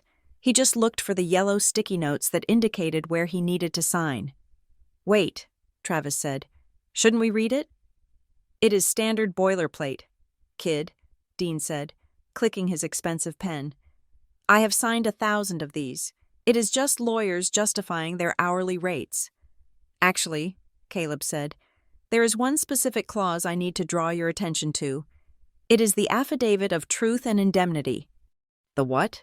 Dean asked, pausing with the pen hovering over the paper. It is a new requirement from our risk committee, Caleb explained smoothly. Because of the historic irregularities in the paperwork you mentioned earlier, the signature issues with your daughter, Dean stiffened. We need you to sign a sworn statement, Caleb continued, attesting that all previous loans were secured legally, and if any were not. You accept full personal criminal and civil liability. It also grants Harbor Light the right to obtain a consent judgment immediately if any fraud is discovered. It is a formality, Caleb added quickly, seeing Dean's hesitation, just to clear the file so we can release the $2.5 million. Dean looked at the paper. He looked at Spencer. Spencer? Dean asked. Spencer looked at the document. He read the paragraph. He knew exactly what it was. It was a confession. It was a trap. If Dean signed this, and then I produced the proof of the forgery, Dean was admitting to a felony in writing. But Spencer also knew that if Dean didn't sign, the deal died. And if the deal died, Spencer's law firm went under. And I held Spencer's mortgage. I watched Spencer's face. It was a study in cowardice. It appears standard for this level of risk. Spencer lied. His voice was barely a whisper. If you want the money, Dean, you have to sign. Dean looked back at Caleb. And the $50,000? The consulting fee? As soon as the ink is dry, Caleb promised. We process the split transfer. Dean grinned. Greed had won. Greed always wins with men like him. Fine, Dean said. Give me the damn pen. He lowered the pen to the paper. I watched the tip of the pen touch the page. I watched him scrawl his name, Dean Whitaker. He signed the confession. He signed away his defense. He signed away his lies. And the witness, Caleb said, sliding the book to Travis. Travis puffed up his chest. He felt important. He was signing a multi-million-dollar deal. He didn't know he was witnessing a crime. Happy to, Travis said. He signed his name with a flourish. Travis Hale. And finally, Caleb said, turning to Spencer, Counsel, we need you to notarize and attest to the validity of the signatures and the capacity of the signers. Spencer took the stamp out of his briefcase. His hands were shaking. He stamped the page. He signed. Spencer Vale. The trifecta was complete. The father, the lover, and the lawyer. All three had just signed their own destruction. Caleb pulled the binder back. He closed it. The sound was a soft thud, but to me, it sounded like a prison cell door slamming shut. Excellent, Caleb said. He didn't smile. He just looked at them with a strange, flat expression. Okay, Dean said, standing up and checking his watch. Done. Now, wire the funds. We need to get to O'Hare. Actually, Caleb said, remaining seated. There is one small issue. What now? Dean demanded, his patience snapping. The compliance check? No, Caleb said. The owner of the debt portfolio needs to sign the counterparty line to make it official. Well, where are they? Dean looked around the empty room. Get them in here. I do not have all day. She is right here, Caleb said. She? Dean frowned. Caleb looked directly at the camera lens in the corner of the room. He nodded. I stood up in the observation room. I picked up the stack of files. The Whitaker stack. I smoothed my hair. I took a deep breath. I walked to the connecting door. I twisted the handle. The door swung open. The air in the conference room changed instantly. It wasn't just a temperature drop. It was a vacuum. I stepped inside. The click of my heels on the hardwood floor was the only sound in the world. Dean turned around, annoyance on his face, ready to yell at some secretary. Then he saw me. His mouth opened, but no sound came out. His eyes went wide, wider than I had ever seen them. The color drained from his face so completely he looked like a wax figure. Travis froze, his hand halfway to his tie. He stared at me as if he were seeing a ghost. Spencer Vale dropped his pen. It clattered loudly on the table. Rolling toward the edge, I didn't say anything at first. I just walked to the head of the table. Caleb stood up and moved aside, offering me the chair. The throne. I didn't sit. I stood there, looking down at them. 7 years ago, I had looked up at them, begging. Now, the geometry had changed. Hello, Dad, I said. My voice was calm, terrifyingly calm. Hello, Travis? Spencer? Valerie? Dean whispered. It came out as a croak. What? What are you doing here? I am here to sign the papers, I said. I believe you were waiting for the owner of Harbor Light Recovery Group. I placed my hand on the binder they had just signed. That would be me. I watched the realization hit Dean like a physical blow. He looked at Caleb. He looked at the binder. He looked at me. The arrogance evaporated. The bluster vanished. All that was left was the raw, naked fear of a man who realizes he has just handed a loaded gun to the person he hurt the most. You, Dean stammered. You own the debt? I own it all, Dad, I said softly. The equipment, the invoices, the bank loans, and as of 10 minutes ago, I looked at Spencer. The mortgage on your lawyer's office? Spencer made a small, whimpering sound. And Travis, I said, turning my gaze to the father of my child. I heard you were concerned about Mila's future, about her financial stability. Travis shrank back in his chair, unable to meet my eyes. Do not worry, I said, a cold smile touching my lips. Her future is very secure. Yours, however, is about to get very complicated. I opened the binder to the page they had just signed. Now, I said, shall we talk about that consulting fee you just demanded? Or should we talk about the $300,000 you stole from me when I was 18? I looked at the clock on the wall. The 48-hour window was closed. The trap was full, and I was hungry. The binder hit the mahogany table with a sound that was heavy, dull, and final. It was the sound of a coffin lid closing, though the three men sitting in the conference room did not know it yet. From my vantage point in the observation room, I watched Caleb Merritt slide the document toward my father. It was thick, nearly 3 inches of dense, single-spaced legal text bound in black plastic. To the untrained eye, it looked like a standard corporate restructuring agreement. It had the heft of bureaucracy, the kind of paperwork designed to make eyes glaze over and brains shut down. But I knew every word in that binder. I had written most of it myself, dictating clauses to Caleb late into the night, crafting sentences that were not sentences, but snares. "This is the forbearance and restructuring agreement," Caleb said, his voice level and devoid of emotion. "As discussed, this consolidates the debt Harbor Light acquired, the equipment leases, the factoring contracts, and the supplier notes, into a single senior secured facility." Dean looked at the binder with disdain. He hated reading. He hated anything that required him to slow down. He was a man of impulse, a man who believed his gut was smarter than any contract. He grabbed the corner of the binder and flipped it open, his fingers tearing through the pages. I knew exactly what he was looking for. He was not looking for the interest rate. He was not looking for the covenants or the amortization schedule. He was looking for the use of proceeds section. He was looking for the number, $2.5 million. He was looking for the oxygen that would keep his dying company breathing for another 30 days. "Page 4, Caleb said helpfully, anticipating him. "Section 2, Paragraph A, immediate liquidity injection upon execution." Dean found it. His eyes narrowed, then relaxed. He saw the number. That was all that mattered. "Fine," Dean grunted, flipping past 50 pages of critical legal definitions without even glancing at them. "Where do I sign?" "I need to get this wire initiated before the bank cutoff. We will get to the signature page in a moment," Caleb said. He did not reach for a pen. Instead, he reached out and stopped Dean's hand from flipping the page. "There is one specific section we need to review. It is a requirement from our risk committee.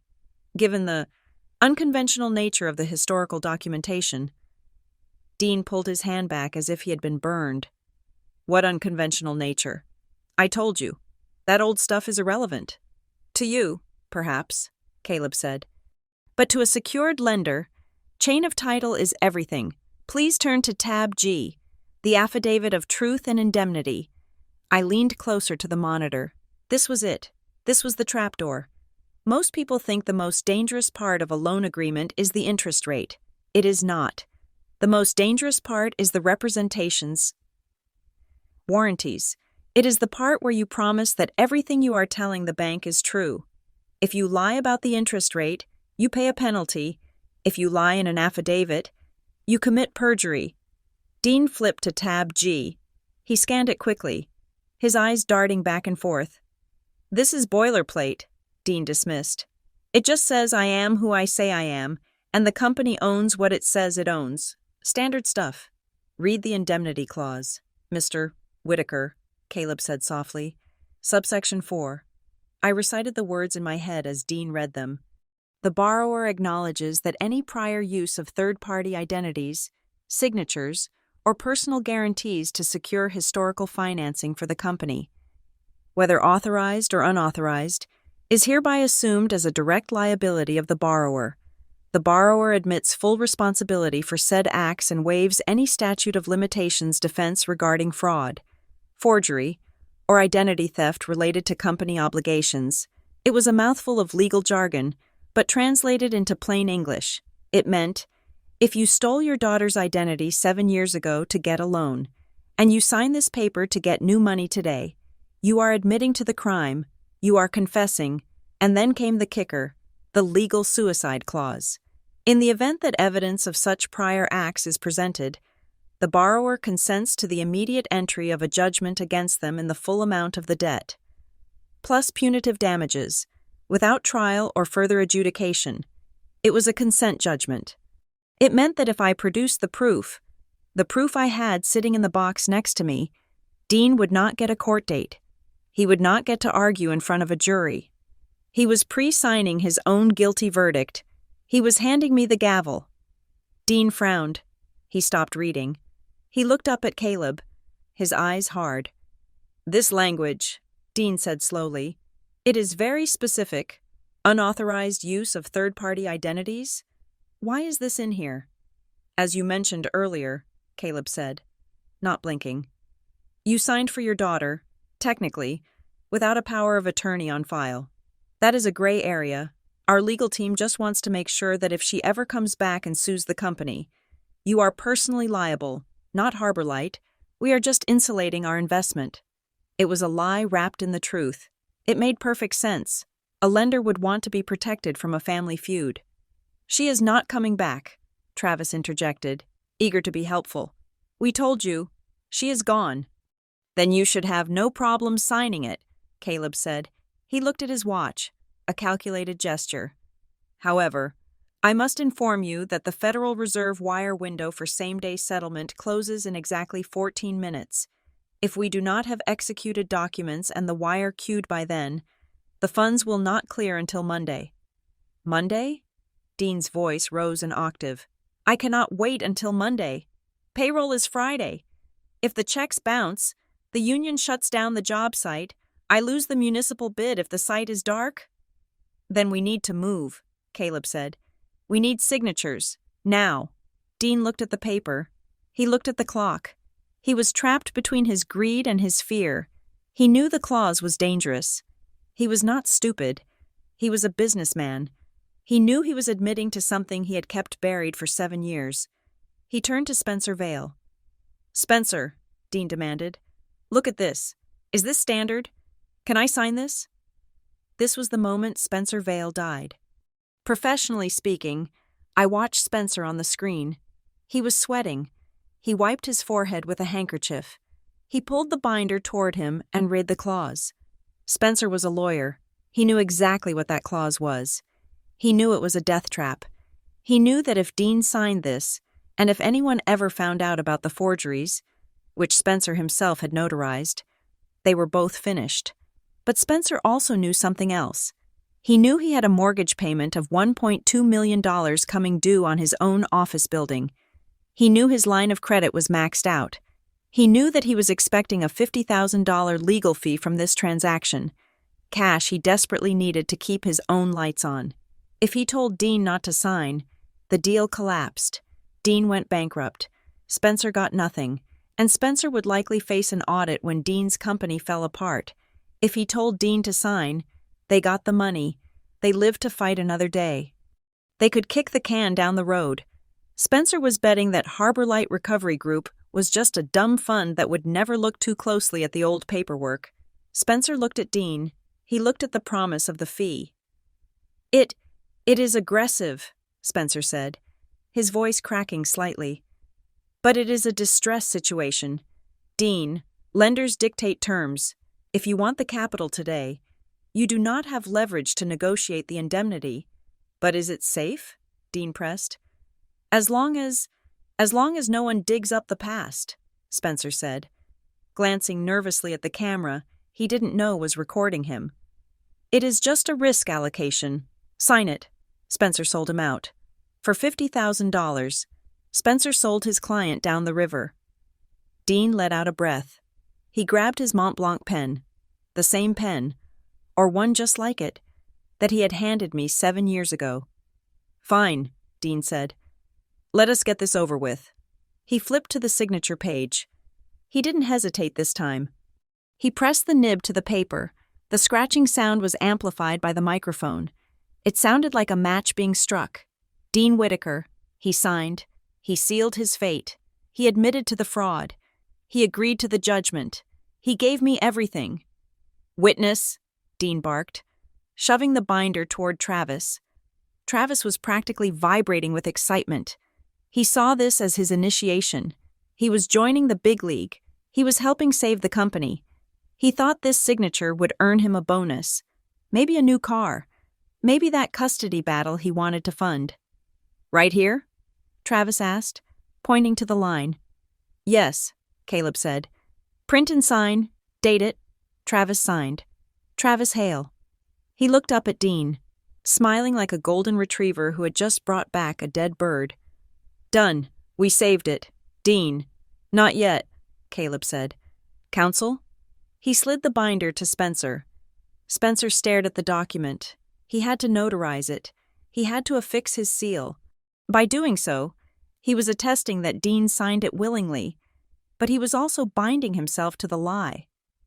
Spencer reached into his briefcase and pulled out his notary stamp. Clack. He stamped the page. Scritch-scratch. He signed his name. Spencer Vale. It was done. The trifecta of signatures. The architect, the accomplice, and the enabler. Caleb reached out and gently pulled the binder away. He closed it. He placed both hands on top of it, as if securing a captured animal. Dean exhaled. A long, loud sigh of relief. He slumped back in his chair. "Okay, good. Now, initiate the wire. I want the confirmation number before I leave this room."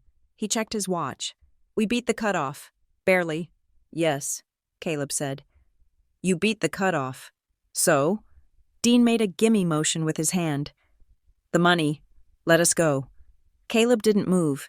He didn't type on his laptop. He didn't reach for the phone to call the bank. He just sat there, looking at Dean with a strange, calm expression. It was the look of a man who no longer needed to pretend. "Is there a problem?" Dean asked, the irritation creeping back into his voice. "Why aren't you typing?" "The wire is not going out." "Mr. Whitaker," Caleb said. The room went silent. The hum of the air conditioning seemed to get louder. "Excuse me?" Dean laughed, but it was a nervous laugh. "What do you mean? I just signed the papers. We have a deal." "We have a signed confession," Caleb corrected him gently. "And we have a signed consent judgment, but we do not have a deal for the funds." "What the hell is this?" Dean stood up, his face turning purple. "Is this a joke? I signed your damn contract. You are legally obligated to fund." "Actually," Caleb said, opening the binder back up to the very first page. "Section 1, Condition Precedent. The lender's obligation to fund is contingent upon the final approval of the investment committee. That approval has been withheld." You baited me?" Dean roared. He slammed his hands on the table. "I will sue you. I will sue this entire sham company into the ground. Spencer, do something." Spencer looked pale. "Mr. Merritt, this is bad faith negotiation. You induced my client to sign under false pretenses of immediate liquidity. We will file a motion to vacate the signature immediately." "I do not think you will," Caleb said. "Not when you see who the investment committee is." "I don't care who it is," Dean shouted. "I want to see the person in charge. Right now. Get your boss in here before I break your neck." Caleb stood up. He smoothed his tie. He looked at Dean, then at Travis, then at Spencer. "That can be arranged," Caleb said. "In fact, the owner of the debt has been watching this entire meeting, and I believe she is very eager to say hello." "She?" Travis whispered. Caleb turned toward the door that connected to the observation room, the door I was standing behind. "You can come in now," Caleb said. I took a deep breath. I felt the cool weight of the Whitaker stack file in my left hand. I felt the ghost of the girl I used to be standing beside me, whispering. I pushed the handle. The door swung open. I stepped into the room. Dean froze. His mouth was open to shout, but the sound died in his throat. He looked at me, at the tailored suit, at the sharp heels, at the face that was his, but harder, colder. He didn't recognize me for a second. He saw a businesswoman. He saw a predator. And then he saw the eyes. "Valerie?" he breathed. "Hello, Dad?" I said, walking to the head of the table where Caleb had vacated the seat. I placed my file down next to the binder he had just signed. I believe you were looking for liquidity. I am afraid the only thing I have for you today is a bill. The silence in the room was not empty. It was heavy, suffocating, and pressurized, like the air inside a submarine that has gone too deep. I stood at the head of the mahogany table, my hands resting on the cool leather of the chair that Caleb had vacated for me. I did not sit down. I wanted the height advantage. I wanted them to crane their necks to look at me. Just as I had spent my entire childhood looking up at them, Dean Whitaker was staring at me. His mouth was slightly open, a slack-jawed expression of incomprehension that I had never seen on his face before. He blinked. Once, twice, as if trying to clear a glitch in his vision. He was looking for the pregnant girl in the cheap wool coat. He was looking for the daughter who cried at the dinner table. He was looking for the victim. Instead, he found a woman in a bespoke charcoal suit that cost more than his car. He found a woman with hair cut into a sharp, precise bob that framed a face devoid of mercy. He found a stranger. "Valerie?" he said again, the name stumbling out of his mouth like a foreign word. Is that you?" "It has been a long time." "Dean," I said. I did not call him Dad. That title had been revoked in the snow 7 years ago. Travis Hale was frozen in his chair, his hand still gripping the pen he had used to sign the witness line. He looked terrified. He looked like a child who had been caught playing with his father's gun. He couldn't even look me in the eye. His gaze was darting around the room, looking for an exit that didn't exist. Suddenly, a buzzing sound cut through the silence. It was Dean's phone, vibrating violently against the polished wood of the table. The screen lit up. I glanced down. Logan, my brother, the coward who had stared at his plate while I was evicted. He was calling, again and again. The network was lighting up. The family was starting to panic. They must have received the notifications from the bank, or perhaps the repo trucks had already pulled up to the job site in St. Louis. Dean ignored the phone. He couldn't take his eyes off me. The shock was starting to wear off, replaced by a rising tide of indignation. His face flushed a dark, mottled red. "What is this?" Dean demanded, his voice finding its old, bullying cadence. "What are you doing here? Did you break in? Is this some kind of sick joke?" "There is no joke." "Dean," I replied, my voice steady and cool. "I told you, I am here to close the deal." "You?" Dean let out a harsh, incredulous laugh. He stood up, trying to regain his physical dominance, but he looked small in the large room. "You are broke. You are nothing. You think you can walk in here, into a business meeting, and play pretend? Get out. Get out before I call security and have you dragged out." "You can call security," I said, not moving an inch. "But since I am the one paying the bill for this suite, they answer to me?" "You are insane," Dean spat. "You are hysterical. Just like your mother, Harbor Light Recovery Group. That is a real financial firm. You are just a girl who ran away from her problems. You think I believe you run a distress fund?" "I do not care what you believe," I said. "I care about what you signed." I reached into the leather portfolio I had brought with me. I didn't pull out a gun. I pulled out something far more lethal. I slid a stack of documents across the table. They fanned out perfectly, stopping right in front of Dean's clenched fists. "Read them," I commanded. Dean looked down. He saw the letterhead. Assignment of debt. Midwest Commercial Bank to Harbor Light Recovery Group. Transfer of lien. Apex, Heavy Leasing to Harbor Light Recovery Group. Purchase agreement. QuickBridge, Capital Factoring to Harbor Light Recovery Group. Every document was stamped, notarized, and official. Every document listed Valerie Brooks as the managing member and authorized signatory of the purchasing entity. Dean picked up the top paper. His hands were shaking so hard the paper rattled. He read the numbers. He read the dates. He saw the transfer of rights. "You?" He looked up, his eyes wide with a dawning horror. "You bought my loans? You bought the equipment lease?" "I bought it all," I said. "I own the cranes lifting your steel. I own the excavators digging your foundations. I own the invoices you are waiting to collect. I own the debt you owe to the steel suppliers. I own the paper you use to finance your payroll. This is impossible, Dean stammered. Where did you get this kind of money? You were destitute. I worked, I said simply. While you were leveraging your reputation, I was building capital. While you were forging signatures, I was studying the law. Dean threw the papers down. This is a hostile takeover. It is illegal. You cannot just buy my debt behind my back. It is the free market, Dean, I said, throwing his own philosophy back in his face. It is just business. You were a distressed asset. I saw value. I acquired the position. I will sue you, Dean roared, slamming his fist on the table. I will tie this up in court for years. You will never see a dime. I will claim conflict of interest. I will claim bad faith. You can try, Caleb Merritt interrupted from the side of the room. His voice was calm, the voice of a lawyer who knows he has already won. But you just signed the forbearance and restructuring agreement. Dean whipped his head around to look at the black binder he had just executed.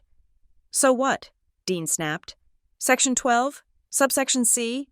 Caleb recited from memory. The borrower waives all rights to litigate the validity of the debt. The borrower acknowledges the debt is valid, due, and payable, and most importantly, the borrower consents to immediate enforcement actions in the event of a default. I am not in default, Dean shouted. I am here to restructure. Actually, I said, checking the sleek watch on my wrist, you are in default. Technically, you have been in default for 90 days on the bank loan, but as of this morning, at 9 o'clock, I declared a cross default on all acquired obligations. I picked up my phone. I tapped the screen once. It was a signal to my team back at the main office. What did you do? Travis asked, his voice trembling. I just executed the enforcement clause, I said, looking at Dean. At this exact moment, a freezing order has been sent to your operating accounts. Your payroll account is locked. The bank has been notified of the lien perfection. No money goes out. No money comes in. Dean's face went white. You stopped payroll? It is Wednesday.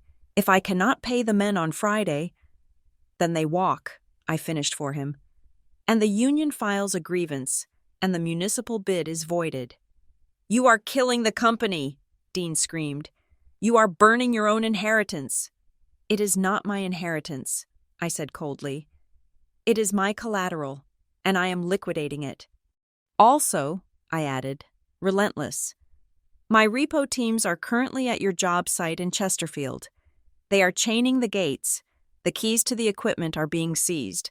Nothing moves off that lot until I say so. Dean looked like he was having a stroke. The veins in his neck were bulging. He turned to Spencer Vale, grabbing the lawyer's arm. Spencer, Dean yelled. Do something. Fix this. File an injunction. Stop her. Spencer Vale stood up. He looked sick.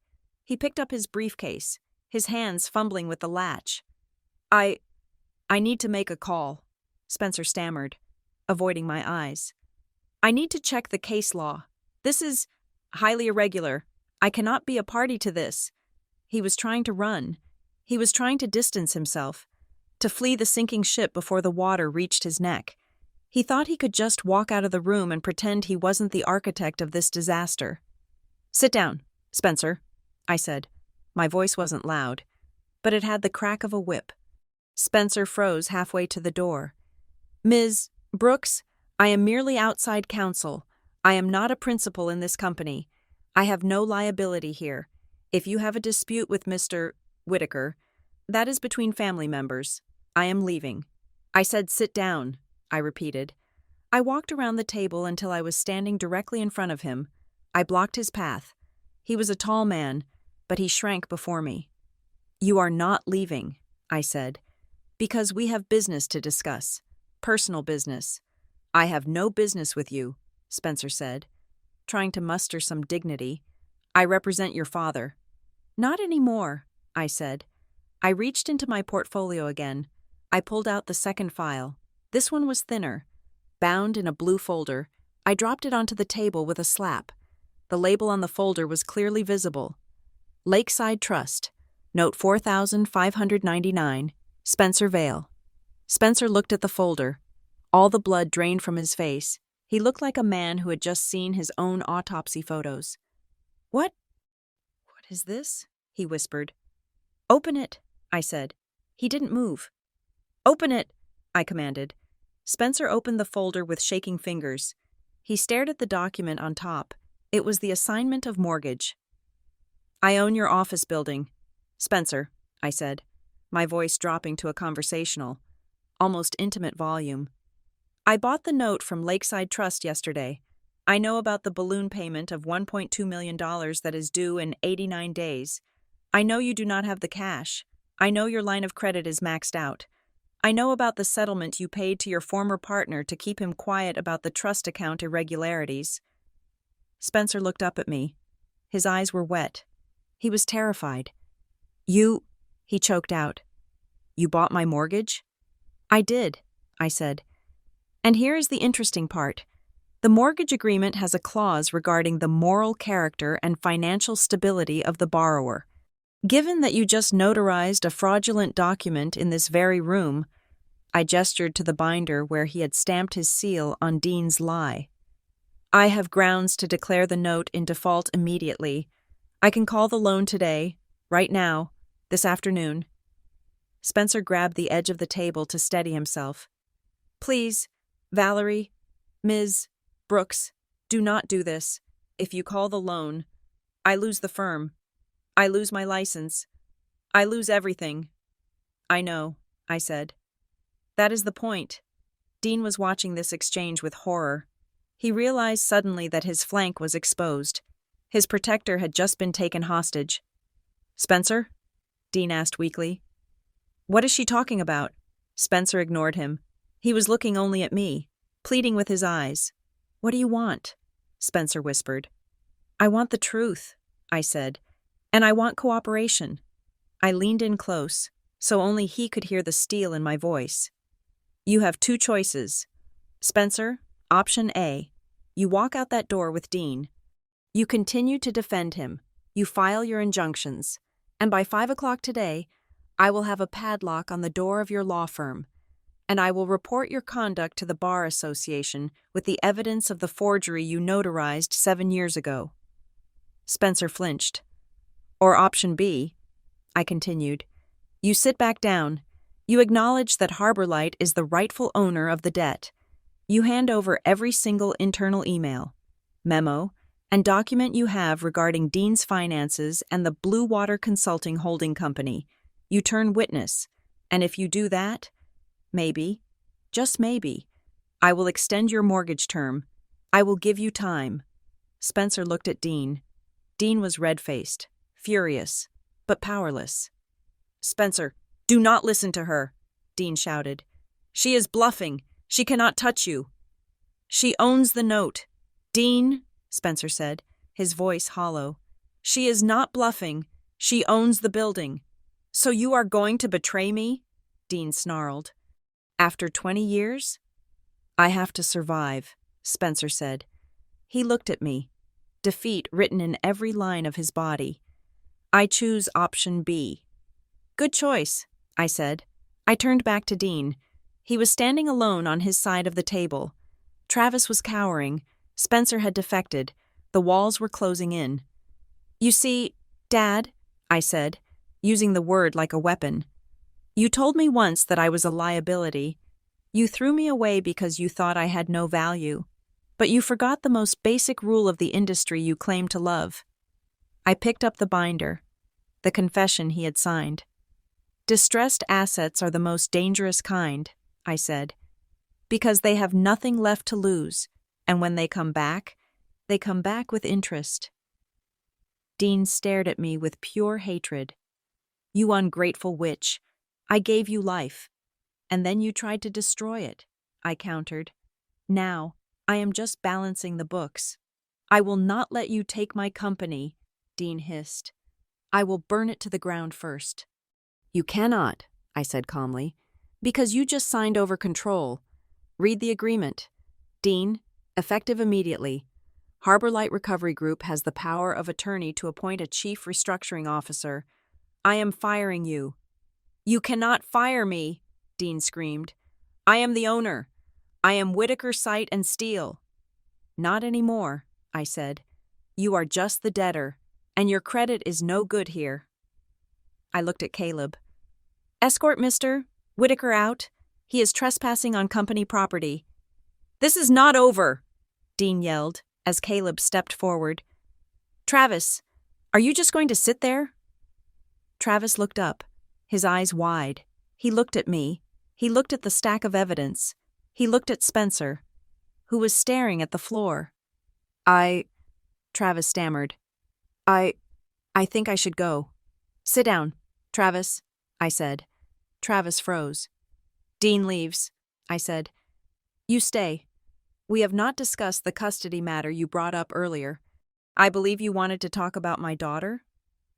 Dean looked at Travis, then at me. He realized he had lost everyone. He grabbed his coat. He didn't look back. He stormed out of the room, slamming the door so hard the glass walls rattled. The silence returned.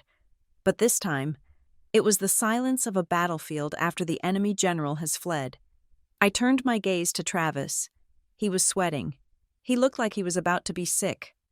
"Now," I said, sitting down for the first time, right at the head of the table. "Let us talk about Mila." Dean stopped at the door. He did not leave. The atmosphere in the room shifted instantly. It was no longer the sterile, cold vacuum of a corporate execution. It became something hotter, something more visceral. It smelled like sulfur. Travis Hale, the man who had spent the last hour cowering in his chair like a scolded child, suddenly stood up. He did not look at me with fear anymore. He looked at me with a sneer that was uncomfortably similar to the one my father wore. It was the look of a man who had been holding a grenade behind his back the entire time, waiting for the negotiations to fail so he could pull the pin.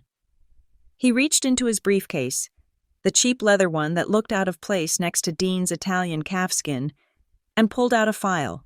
It was not a financial document. It was not a spreadsheet. It was a manila envelope with a red, urgent stamp on the corner. "You think you have won," Travis said, his voice shaking, not with terror, but with adrenaline. "You think because you bought the paper, you own us? You think you can just snap your fingers and destroy Dean?" "I already have," I said, watching him closely. "Sit down. Travis, you are embarrassing yourself." "No," Travis said. He threw the folder onto the table. It slid across the mahogany surface and stopped right in front of the binder containing Dean's confession. "You might own the company, Valerie, you might own the building, but you forgot one thing. You forgot that you are a mother." I looked at the folder. The label was typed in bold. Angry letters. State of Illinois, Family Court Division, Emergency ex parte, Motion for temporary custody. My heart hammered against my ribs, a single, violent thud, but my face remained a mask of stone. I had trained for this. I had trained for every possible scenario, or so I thought. Dean walked back from the door. He saw the file. A slow, cruel smile spread across his face, erasing the panic that had been there just moments ago. He realized what Travis had done. He realized they had a hostage. "Read it," Travis commanded, mimicking the tone I had used on him earlier. I didn't need to touch it to know what was inside. "It is a petition for emergency custody," Travis said, pacing behind his chair, gaining confidence with every word. "I filed it this morning, before we came here. My lawyer submitted it at 9 o'clock. It claims that you are financially unstable. It claims that your living situation is volatile. It cites your history of erratic behavior." He looked at Dean for approval. Dean nodded, his eyes gleaming with malicious delight. "And," Travis continued, his voice dropping to a theatrical whisper, "it includes a sworn affidavit from a credible witness stating that you have exposed the child to unsafe environments and that you are currently exhibiting signs of the same hysteria that caused you to be estranged from your family 7 years ago." "The witness is Dean," I said flatly. The witness is the child's grandfather, Dean corrected, stepping closer to the table. A pillar of the community, a man whose reputation, until you tried to tarnish it, was spotless. Who do you think a judge will believe? Valerie, the successful business owner, or the single mother who disappeared for 7 years and resurfaced as a predatory debt collector? You are blackmailing me, I said. It was a statement of fact, not a question. I am negotiating, Travis said. It is just business, right? That is what you said. The free market? Travis leaned over the table, placing his hands flat on the wood. He was sweating, but his eyes were manic. Here is the deal, Travis said. You tear up that confession. You release the liens on the equipment. You unfreeze the payroll accounts. You give the company back to Dean, fully recapitalized, and you walk away. You disappear again. And if I don't? I asked softly. If you don't, Travis smiled, and it was the ugliest thing I had ever seen. Then my lawyer walks into that courtroom at 2 o'clock this afternoon. The judge signs the emergency order. He was typing on his laptop, his face impassive. He gave me a barely perceptible nod. I turned back to Travis. That is a very aggressive legal strategy. Travis, I said. My voice was conversational, almost bored. Lawyers who handle emergency custody filings are expensive, especially the kind who are willing to file affidavits based on lies. They require large retainers up front. Travis puffed out his chest. My lawyer is top tier. I paid him this morning. Did you? I asked. That is interesting, because according to my background check, your personal savings account has a balance of less than $400. You live in a rented apartment in Dean's name. You drive a leased truck paid for by the company. So, I am curious. I leaned forward, locking eyes with him. Which account did you use to pay the retainer? Travis blinked. He faltered for a second, confused by the question. He reached into his pocket and pulled out his checkbook. He ripped out the carbon copy of the check he had written earlier that morning and slammed it on the table. I paid him $5,000, Travis bragged. See? Signed and delivered. He's at the courthouse right now. I looked at the flimsy strip of paper. I didn't need to pick it up. I could read the numbers from where I sat. Routing number 0719, I read aloud. Account ending in 442. I looked at Caleb. Caleb, could you please check the asset schedule for Whitaker Site and Steel? Specifically, the commingled accounts listed under Project Management Discretionary Funds? Caleb tapped a few keys. Yes, Ms. Brooks, account 442. It is a sub-account of the main operating line, technically assigned to Travis Hale for site expenses, but legally owned by the parent company. And what is the status of that account? I asked. Travis's face started to pale. Dean stopped smiling. As of 9:05 this morning, Caleb said, reading from the screen. When we executed the cross-default judgment and the freezing order, that account was locked. All outgoing transactions were suspended. Any pending checks were flagged for insufficient funds due to the freeze. I looked back at Travis. You wrote a bad check. Travis, I said, you didn't pay your lawyer. You handed him a piece of paper that is going to bounce higher than a rubber ball. No, Travis stammered. I wrote it at 8:30, before the freeze. It doesn't matter when you wrote it, I explained gently, as if talking to a slow child. It matters when it clears, and it won't clear. Your lawyer is going to walk up to the clerk's window, attempt to file the filing fee, or perhaps check his deposit balance, and he is going to realize he is working for free. Do you know what lawyers do when their retainers bounce? Travis? Travis was silent. His mouth opened and closed like a fish on a hook. They quit, I said. They withdraw, especially when the case involves perjury. I turned my gaze to Spencer Vale. The lawyer was sitting very still, hoping to become invisible. Spencer, I said, you are an officer of the court. You have read this affidavit Travis filed. You heard Dean admit just 5 minutes ago that I have not been in contact with the family for 7 years. Therefore, any claim that Dean has personal knowledge of my current instability is a fabrication, is it not? Spencer looked at Dean. Dean's eyes were pleading, desperate. Lie for me. His eyes said, lie one more time. Then Spencer looked at me. He looked at the blue folder containing the mortgage on his office building.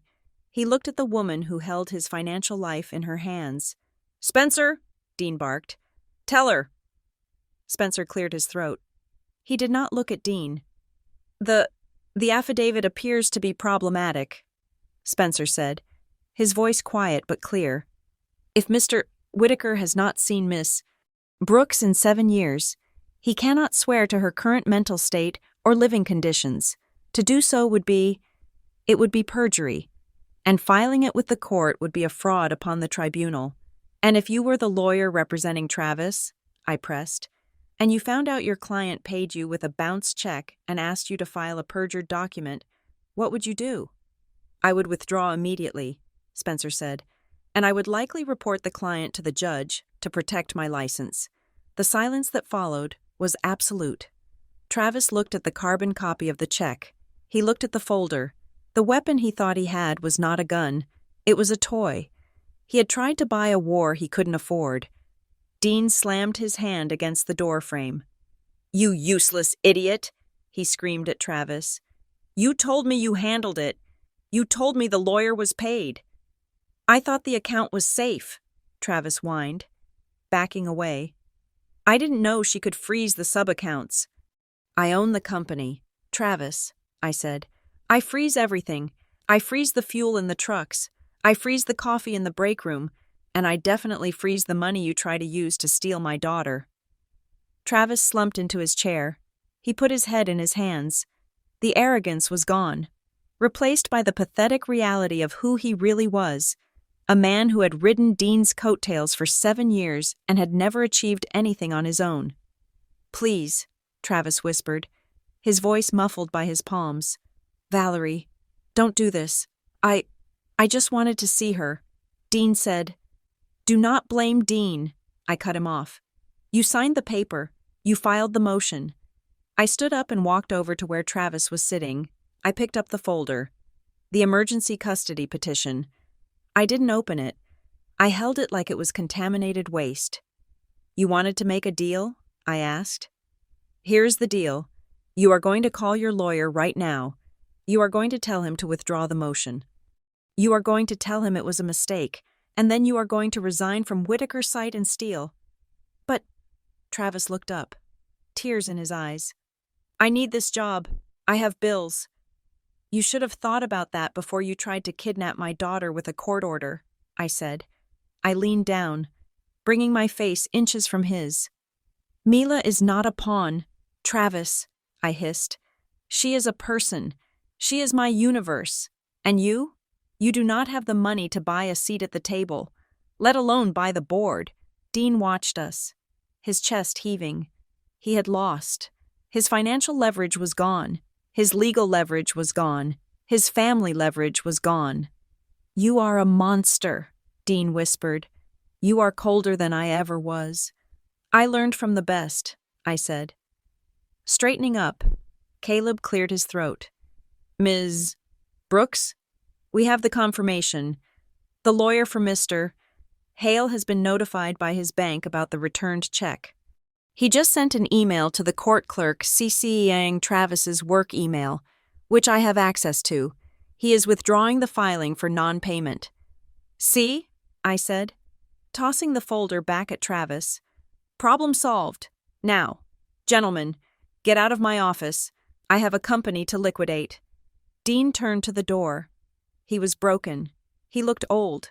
He looked beaten. Travis grabbed his briefcase, scrambling to follow him, terrified to be left alone with me. I watched them go. I felt a wave of exhaustion hit me, followed by a wave of triumph. It was over. I had won. I had protected Mila. I had destroyed their leverage. I reached for my water glass, my hand trembling slightly now that the adrenaline was fading. And then, my phone buzzed.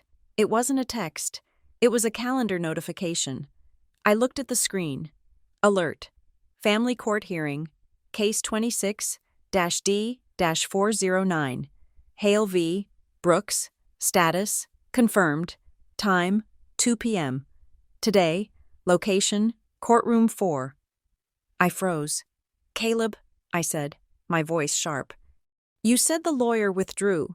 You said the check bounced." "It did," Caleb said, typing furiously. "I am looking at the docket now.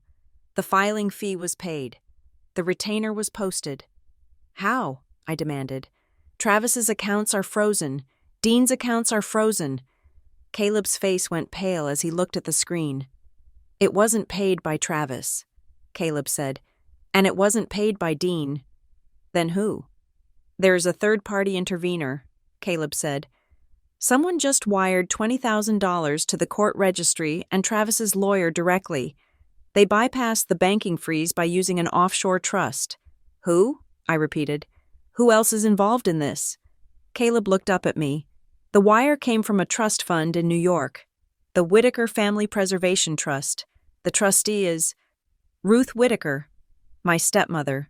Ruth, the woman who sat silently drinking wine while I was kicked out, the woman I had ignored, thinking she was just a trophy wife, a passive observer. I had forgotten her.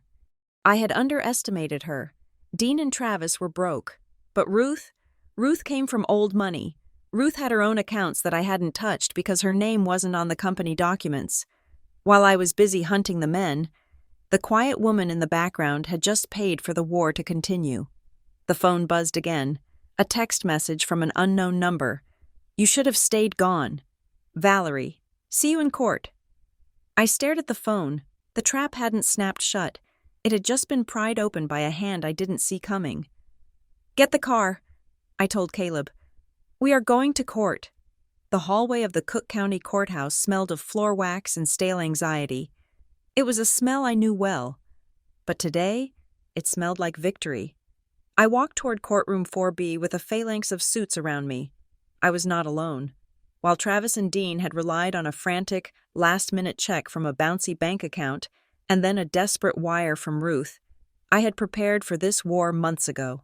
Walking beside me was the lead partner from Stonebrook Family Advocacy.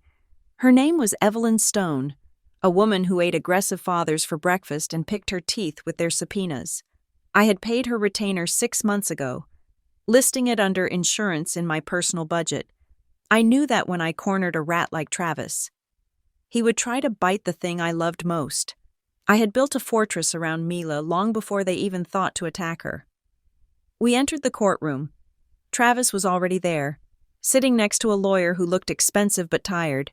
Dean was in the gallery, his face a mask of red-faced fury, and next to him sat Ruth, my stepmother, the silent investor. She wore a Chanel suit and looked at me with the cold, detached interest of a biologist studying a specimen in a jar. She had funded this ambush, but she would not get her hands dirty. The judge, a stern woman with reading glasses perched on the end of her nose, banged the gavel. "We are here on an emergency ex parte motion for temporary custody regarding the minor child, Mila Brooks," the judge said. "Mr. Hale, you are the petitioner. You are claiming immediate danger?" Travis's lawyer stood up. He launched into a rehearsed speech about my financial volatility, my obsession with revenge, and my unstable living conditions. He painted a picture of a woman unhinged, a mother so consumed by a corporate vendetta that she had neglected her child. It was a good story. If I were the girl from 7 years ago, I might have cried, I might have shouted that it was a lie, but I sat in silence. I waited. When it was our turn, Evelyn Stone did not make a speech. She simply handed the bailiff a binder. "Your Honor," Evelyn said, her voice cool and crisp. "The respondent submits the following evidence. Exhibit A, Mila Brooks's school attendance records. Perfect attendance for 3 years. Exhibit B, report cards, straight A's. Exhibit C, a notarized letter from her pediatrician confirming excellent health. Exhibit D, a copy of Ms. Brooks's lease agreement on a 3-bedroom condo in the Loop. Prepaid for 12 months, the judge flipped through the binder. The tension in the room began to shift. Facts have a weight that lies cannot replicate. And, Evelyn continued, Exhibit E, A timeline of Mr. Hale's visitation history, or rather, the lack thereof, in 7 years. Mr. Hale has visited the child 0 times. He has sent 0 birthday cards. He has paid $0 in child support. His sudden interest in the child's welfare coincides exactly, to the hour, with a financial restructuring meeting where Ms. Brooks acquired the debt of his employer. "Objection!" Travis's lawyer shouted. "Relevance." "It goes to motive, Your Honor," Evelyn said. "This is not a custody petition. It is a ransom note." The judge looked at Travis over her glasses. Travis shrank in his seat. "We have one final witness, Your Honor," Evelyn said. "We call Mr. Spencer Vale." Dean gasped loudly in the gallery. Ruth stiffened. The doors opened, and Spencer Vale walked in. He looked like a man walking to his own funeral. He was pale, sweating, and clutching his briefcase. He knew exactly what was at stake. I held the mortgage on his law firm. I held the evidence of his past malpractice. He had weighed his loyalty to Dean against his own survival, and he had made the only choice a lawyer could make. He took the stand. He was sworn in. "Mr. Vale," Evelyn asked, "you are the corporate counsel for Whitaker, Sight, and Steele, correct?" "I am," Spencer whispered. "Did you participate in a meeting this morning between Dean Whitaker, Travis Hale, and my client?" "I did." "Did you hear Mr. Hale or Mr. Whitaker express any genuine concern for the safety of the child? Mila Brooks?" Spencer hesitated. He looked at Dean, who was glaring at him with murderous intent. Then he looked at me. "No," Spencer said. "The discussion regarding the child was strategic." "Strategic?" Evelyn pressed. "In what way?" Spencer reached into his jacket pocket and pulled out a folded piece of paper. It was a handwritten note on hotel stationery. "This is a note Mr. Hale passed to Mr. Whitaker during the negotiation," Spencer said, his voice trembling. I inadvertently picked it up when we gathered the papers. It was a lie. I had forced him to give it to me in the conference room, but it worked." The bailiff handed the note to the judge. The judge read it aloud. Her voice was ice cold. It says, "If she squeezes us on the money, we take the kid. That will break her." The courtroom went silent. Absolute, dead silence. Travis buried his face in his hands. Dean looked like he had been punched in the gut. Ruth stood up, smoothed her skirt, and walked out of the courtroom without looking back. She knew a bad investment when she saw one. She was cutting her losses. The judge lowered the paper. She looked at Travis with an expression of pure disgust.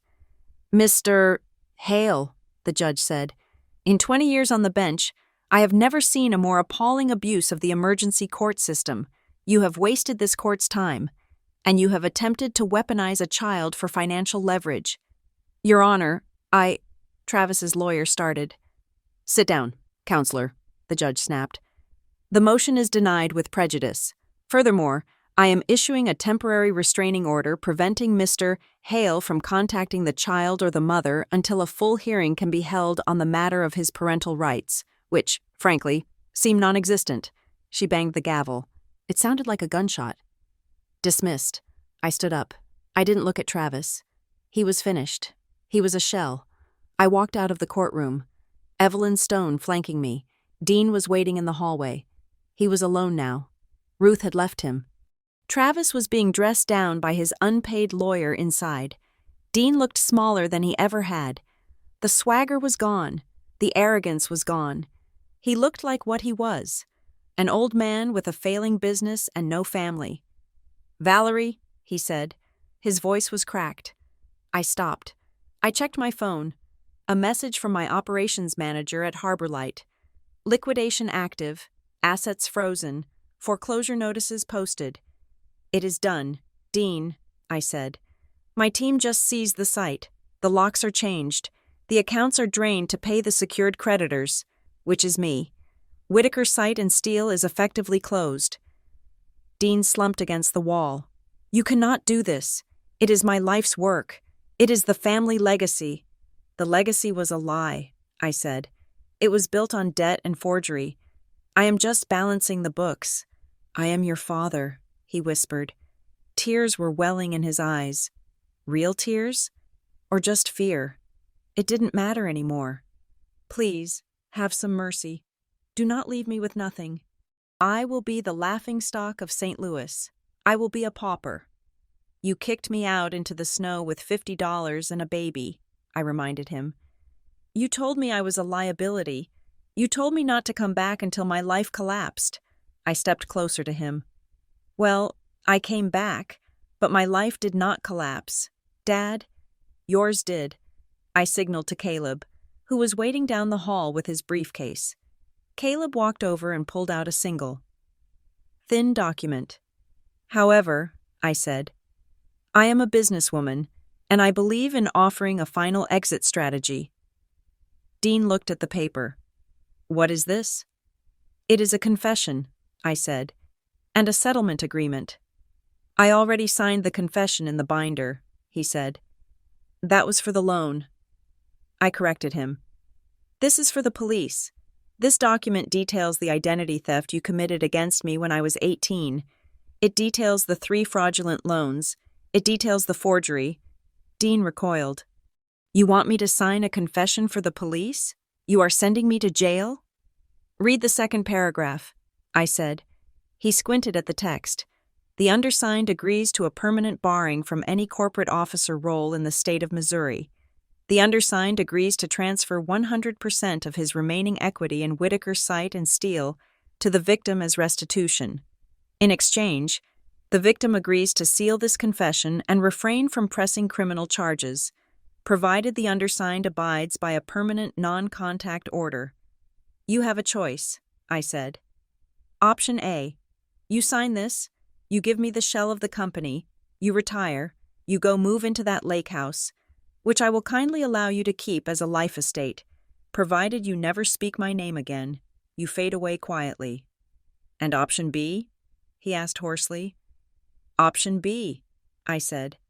I take this evidence to the district attorney. You go to prison for fraud and identity theft. The company is liquidated in a public bankruptcy auction. You lose the lake house, you lose your freedom, and you die in a cell. Dean looked at me. He searched my face for any trace of the daughter who used to bring him coffee, the girl who wanted his approval so desperately. He found nothing but the reflection of his own capitalist lessons. You really are a Whitaker, he whispered. Sign it, I said. He took the pen from Caleb. He signed the paper against the wall of the courthouse hallway. Dean Whitaker, it was over.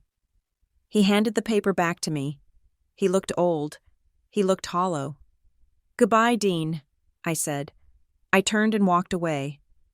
I didn't watch him leave. I didn't care where he went. I walked out of the courthouse doors and into the biting Chicago wind. It was late afternoon. The sky was a bruised purple, the streetlights flickering on. At the bottom of the stairs, a small figure was waiting for me, holding Mrs. Gable's hand, Mila. She saw me and broke into a run. Her pink backpack bounced against her winter coat. Mommy, she yelled. I crouched down just as she slammed into me. I wrapped my arms around her, burying my face in her hair. She smelled like cold air and strawberry shampoo. She was solid. She was warm. She was mine. Did you have a good day at work? She asked, pulling back to look at me. I did, baby, I said, wiping a single tear from my cheek before she could see it. I had a very good day. Did you fix the broken promises? She asked. Remembering what I told her that morning, I looked up at the courthouse, then back at my daughter. Yes, I said. I fixed them all. Nobody is ever going to break a promise to us again. I stood up, holding her hand tight. We walked down the sidewalk, away from the court, away from the past. The wind was cold, but I didn't feel it. I felt the weight of the file in my bag, the deed to the company, the confession, the victory. 7 years ago, I walked away with an empty box. Today, I was walking away with everything. I stopped at the corner and looked back one last time. I imagined Dean sitting on a bench somewhere, realizing that the liability he threw away had just become the new owner of his world. I turned to the camera, the invisible lens that had been following this story from the beginning. "You can call me cruel," I said to the wind. "You can call me heartless, but I just did what the market always does. I corrected an error. I recovered a loss, and I collected what was owed." I squeezed Mila's hand. Class dismissed. Thank you so much for listening to my story until the very end. I would love to know where you are tuning in from, so please drop a comment below and share your thoughts on whether Dean got what he deserved. If you enjoyed this journey of justice, please subscribe to the channel Lucy Revenge Stories, hit the like button, and smash that hype button so this story can be heard by even more people.